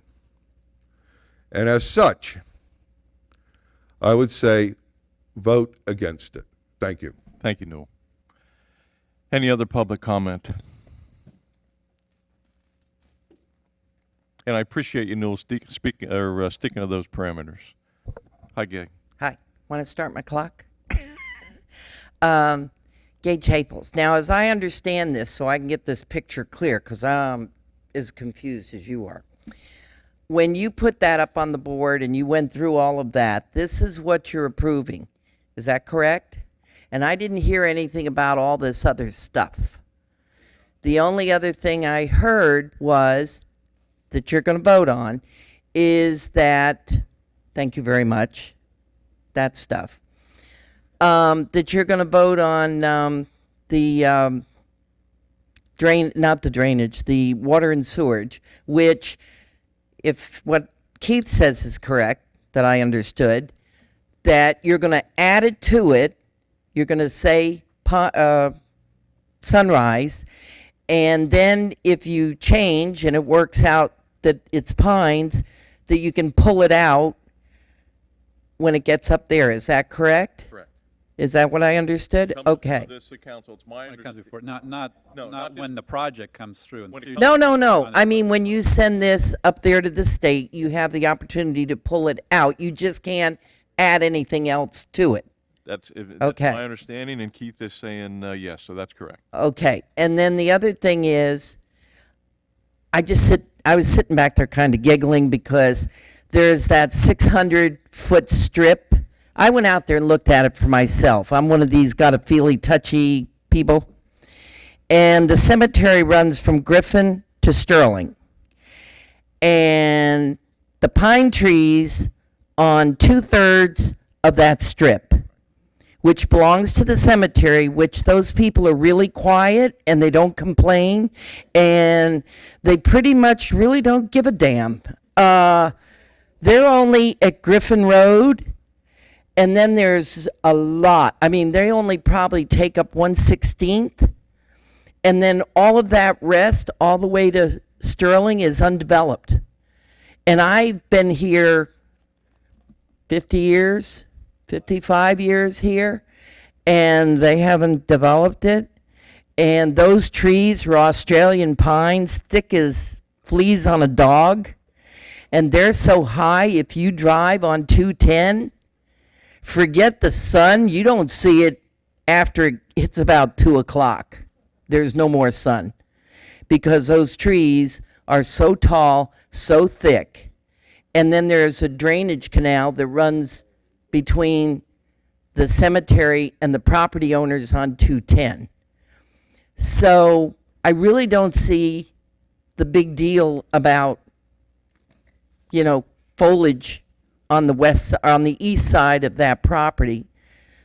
I think more that it should be what you're looking at now. And if I'm wrong, is not the landscaping and everything going to be handled by the process? So you're really only addressing this.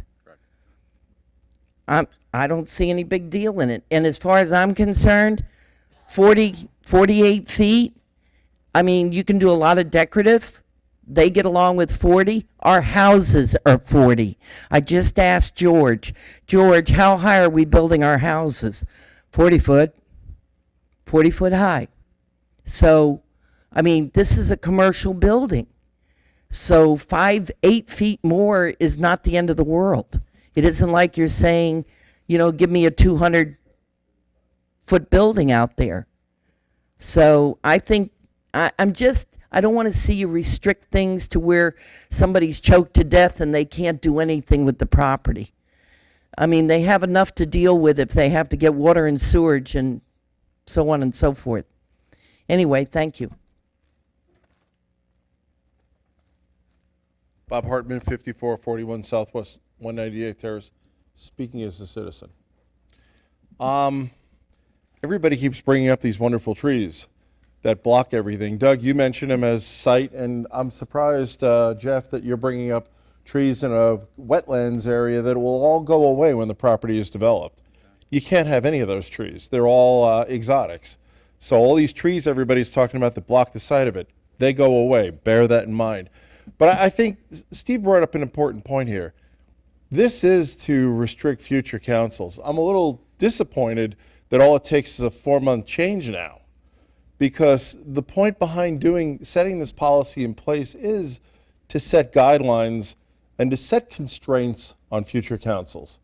Because with this 4-month thing, they can ask for 48, you guys can grant it if that's what you end up with tonight. Then the next guy comes along and says, I want to go to 55 feet. And the next council says, no problem, we love it.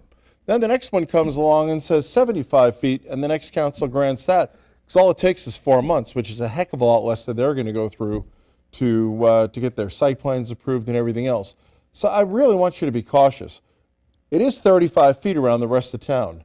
What accommodations are you going to make for the next billionaire that comes in here and says, 35 feet, that's not enough. I need a 50-foot mansion, or I just can't live here. What are we going to say? Oh, well, look at all the tax money. Come on, guys. I heard a lot of things here tonight that aren't you all. I'm wondering who's been calling saying, vote this way. Because what I'm hearing is our council sacrificing their principles. Thank you. Just for the record, Bob, because I don't appreciate that accusation. The Bergerons have reached out to me, and I absolutely refuse to have any comment or contact or conversation with them until they were here and it was up. Just for the record. All right. Well, I'm just saying I don't appreciate that insinuation. Okay. Is there any additional? Well, you're wrong. Is there any other additional public comment on this item? Seeing none. Oh, I'm sorry. I apologize. Come on up.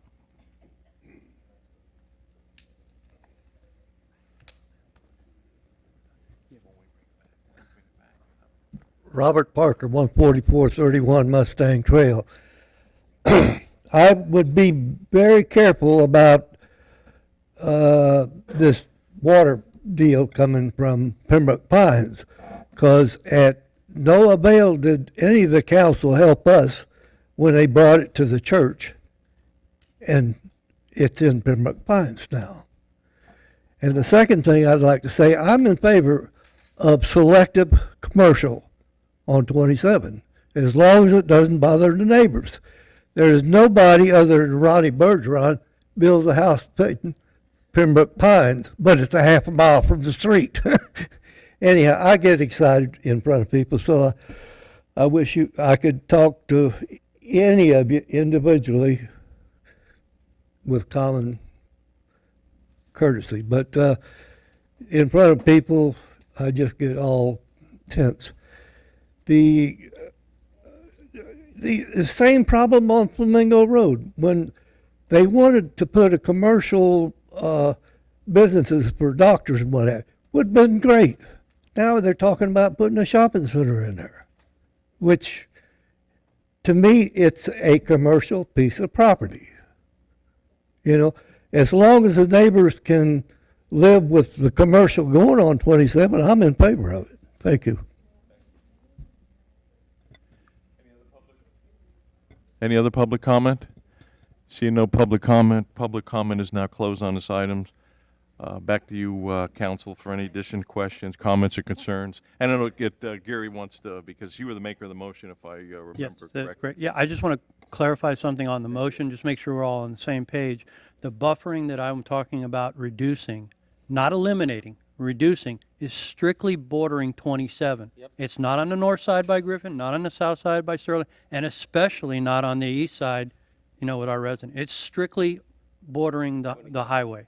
I just want to make that very clear. Let's make sure that's in the motion, because that was my intention too, but now that it came up in the discussion. I just want to make sure everybody is on page with it. Listen, making a motion and say, we just clarified that. Absolutely. Absolutely. Steve? Thank you, Mayor. Listen, I agree with where we're at. There's certainly there are things here I don't like, but I agree with where we're at. The one thing that I cannot vote for, I just can't, because I don't understand it. And I'm not going to sit up in here and vote for something that I don't understand when it's this doggone important, is the water deal. Like I said, it came up an hour ago at most. I knew nothing about it. I've had no explanation on it. I've got no logic to it. Logic tells me it's a bad idea. And so until I understand it, we can vote on this without it, and I'll vote for it. We can table this, and I'll be very happy.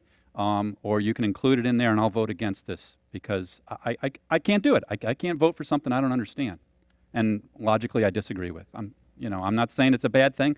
I'm telling you right now, it hasn't been explained to me, and I don't know what I don't understand it. Keith, can you explain in a clearer, easier way the water and sewer part related to putting it in or going to Tallahassee, whatever Steve's not clear on? He likes a better explanation. Yeah, I don't know if I could, Vice Mayor, I don't know if I could answer to the specificity that Councilmember Bright Cruz is looking for.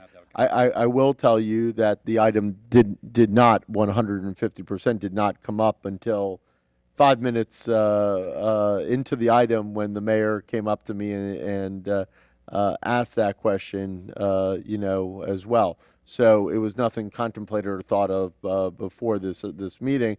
I'm not saying that there's anything clandestine here, or I'm just saying that it makes no sense to me to put a restriction. Okay, we talked about how we don't want to tie their hands, and this is huge, tying their hands. Let me explain a couple things. A lot of this came about in the last week based upon the 4th DCA opinion and a motion for rehearing in bank that was filed by Correction Corporation of America. Pines has remained adamant in recent court documents that it can pick and choose outside its service area what properties it wants to furnish with water and sewer and what properties it doesn't want to furnish with water and sewer. Sunrise has met with us and has advised that it's committed to serving the CCA property if asked, because without water and sewer, the property is completely worthless. Okay, that's known. Having Pembroke Pines have to approve the use of our property tremendously devalues our options and opportunities on that property, because it gives another municipality the upper hand consistently to whether or not they want to or not provide it with water and sewer. By designating this area, which includes the CCA property because of the close proximity, as a Sunrise only service area, would mean that when development occurs in any capacity, whether it's the Bergerons, the town, whoever, South Florida Water Management District, whoever, would be the ones to bring in the water and sewer lines from the city of Sunrise. I will tell you that that's not unusual in this town to do. The Cessas did that back, I think, was it 2000 or in the late 90s, when they built the Cessa property off of Griffin Road. And Sunrise made a deal with them that said, if you're fronting the cost for the running of the water and sewer, as your community expands and people want to tie into this water and sewer line, we will enable them to do so, and you will get funds back as a result of you taking the initiative to build the line. There's no doubt, legally or otherwise, in my mind, that the extension of Sunrise into this area dramatically improves the viability and value of the CCA property, because it will no longer tie your hands to a Pembroke Pines approval to develop that property.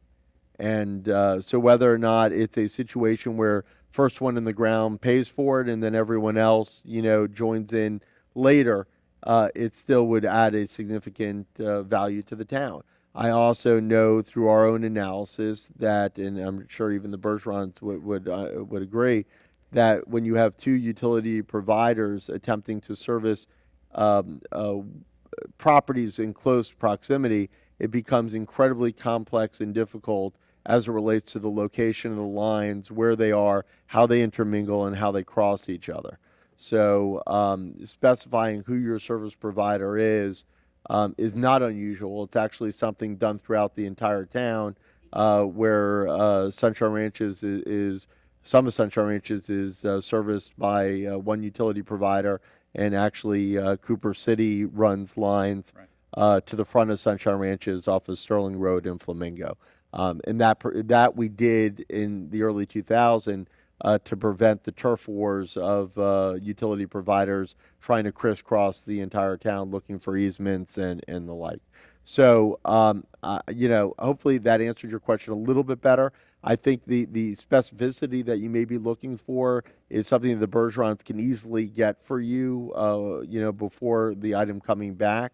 But that's as much as I can tell you, just hearing this issue tonight. And the other thing that's important too, obviously, is the opportunity to come back before this council and evaluate, essentially what we're dealing with, with regards to this issue. It's something that you can address and fix when it comes back before this council.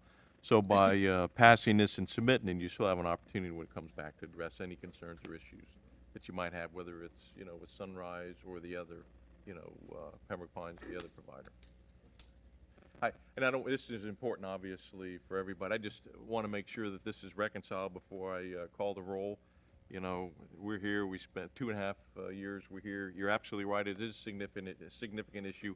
And I just want to make sure, Steve, that your concerns are allayed with regard to this process, and you have an opportunity, later on that if it warrants a change, and obviously, and it dictates it by whatever, the scenario is, that you have an opportunity to do that. Thank you, Mayor. Yes, sir. Okay, any additional questions, comments, or concerns? We have a motion and a second to approve with the conditions. We need to go through those again, Keith, or I think it's been quite clear. Call the question, please, Russell. Councilmember Jablonski? Yes. Councilmember Fisickelli? Yes. Councilmember Brightcruz? Yes. Vice Mayor McKay? Yes. Mayor Nelson? Yes. Item passes. Okay. Now I got to make sure that I get this right. I've been taking a whole bunch of notes because you're going to make it easy on me. Because I know this concludes. Mayor, I would request that you conclude the local planning agency and reconvene the regular meeting. Correct. Okay, I need a motion for that. Make a motion to go back to the local planning agency. To conclude the LPA. Conclude the and go back to LPA, go back regular- to the regular council meeting. Yep. Second. Yes. Motion and second, so we can complete this item. Call the question, please, Russell. Councilmember Jablonski? Here. Yes. Councilmember Fisickelli? Yes. Councilmember Brightcruz? Yes. Vice Mayor McKay? Yes. Mayor Nelson? Okay, for the record, we've reconvened the regular council meeting, and we're taking up item number 9, ordinance of the first reading. Russell, for the record. An ordinance of the Town of Southwest Ranches, Florida, amending the text of the future land use element of the Town of Southwest Ranches Comprehensive Plan, establishing a new land use designation entitled U.S. Highway 27 Business, with supporting the objectives and policies, revising the list of permitted uses within non-residential land use designations, and supporting objectives and policies, making revisions of a housekeeping nature, providing for transmittal to the State Land Planning Agency, providing for recertification by the Broward County Planning Council, providing for conflict, providing for severability, and providing for an effective date. Mayor, this is obviously similar to the item that you just voted on. This is the ordinance version of the local planning agency resolution. By law, all comp plan amendments have to go before a local planning agency for recommendation, and then that recommendation is forwarded to the town council. By virtue of the fact that the town has decided not to have a separate local planning agency, but to serve as its own local planning agency, you actually are made a recommendation to yourself. So this item comes before you with a recommendation of approval from the local planning agency. By law, we also incorporate by reference all of the testimony that was taken 10 minutes ago at the prior meeting, and it's before you for consideration. Thank you, Keith. Council. I'm looking for a motion. I guess we have to make a few changes in this based on what we already did, or no? Yeah, you can make a motions you can actually make a motion to approve as recommended by the local planning agency. Okay, I'll make a motion that this is approved based on what the local planning agency just voted on. Second. Motion and second to approve based upon what the LPA had recommended. Any members of the public wish to comment? Newell Hollingsworth, 199th Avenue. Based on what you guys agreed to on the height, you are going against the residents of 210. You are going against the residents most affected by what you are going to do. That is totally uncharacteristic of this council.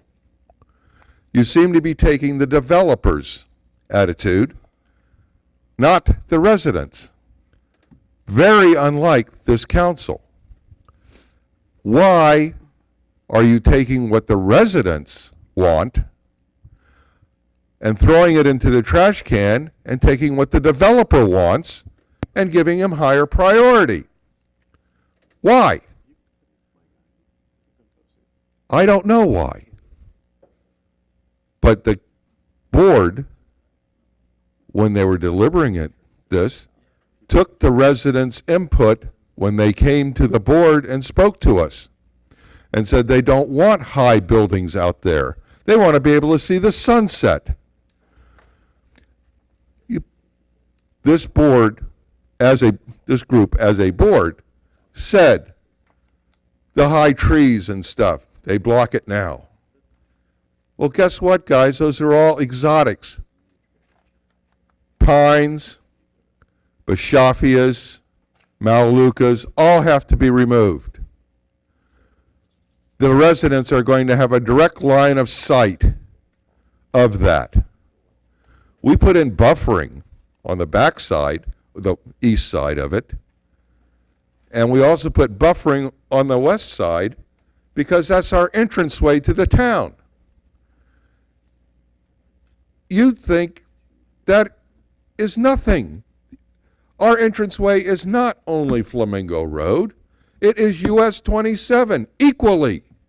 You would never think about doing that on Flamingo Road, yet you did it on US 27. Why? Because you don't give a damn about the people that live out west? That's the only reason I can think.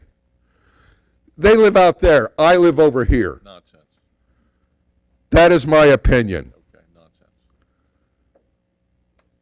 So why? Why are you doing this?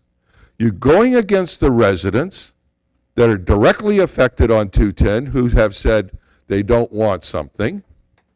And you're going against the residents again by saying, oh, the trees will block it that are there, that have to be removed in time before anything else is built there. I don't understand what you're doing. You're going against the residents for the benefit of a developer. Thank you. Thank you, Neil. Any additional public comment, Gay?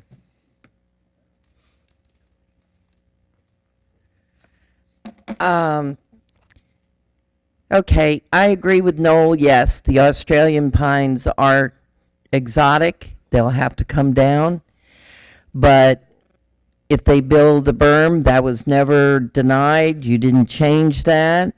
And they put trees on it. If they put oak trees in, those oak trees, by the time they remove those pines, those oak trees will be almost as big as those pines. And their sight line is not going to interfere with those buildings at all. You're talking about a 40-foot building, 45 feet, 50 feet. You're not going to see it. I guarantee it. But the deal is, and we have it right here in this town, if you don't clear your property, you don't have to clear your property. You can keep all the exotics on it you want until such time the state says they can't force you to take those exotics out. Even though they're transmitted by the birds all over town, you have to kind of maintain it. So as a result, I will put money on it that those Australian pines on that cemetery property are not going to leave for the next 30 years. And I just know that. Now, in 30 years, I would say that that berm is going to be well established and those trees are going to be huge and you're not going to see it. And there's going to be a lot of changes in the area anyway. So I just don't see the big deal. I really don't. And those nurseries may disappear and that may become residential in there, nothing but houses, who knows? But I don't think you're doing anything really drastic here. I really don't. And we have a lot of properties. We just did one the other day, yesterday, and took out some exotics. But they've been there a long time. And they spread. So, you know, it's just the way it is. And who knows what they're going to do on 27. They might make 6 lanes on 27. Who knows? So, hope they don't do it on dikes. I know train's coming pretty soon, too. Any other additional public comment? See none, public comment is closed. Council, again, we have a motion essentially the same as the LPA. Everything's been incorporated as part of this. We have a motion and a second to approve. Any additional questions, comments, or concerns? Seeing none, Russell, call the question, please. Councilmember Jablonski? Yes. Councilmember Fisickelli? Yes. Councilmember Bright Cruz? Yes. Vice Mayor McKay? Yes. Mayor Nelson? Yes. That concludes all our items on the regular meeting. I will entertain a motion to adjourn, and Motion I'm to sure it'll adjourn. be unanimous. This meeting is hereby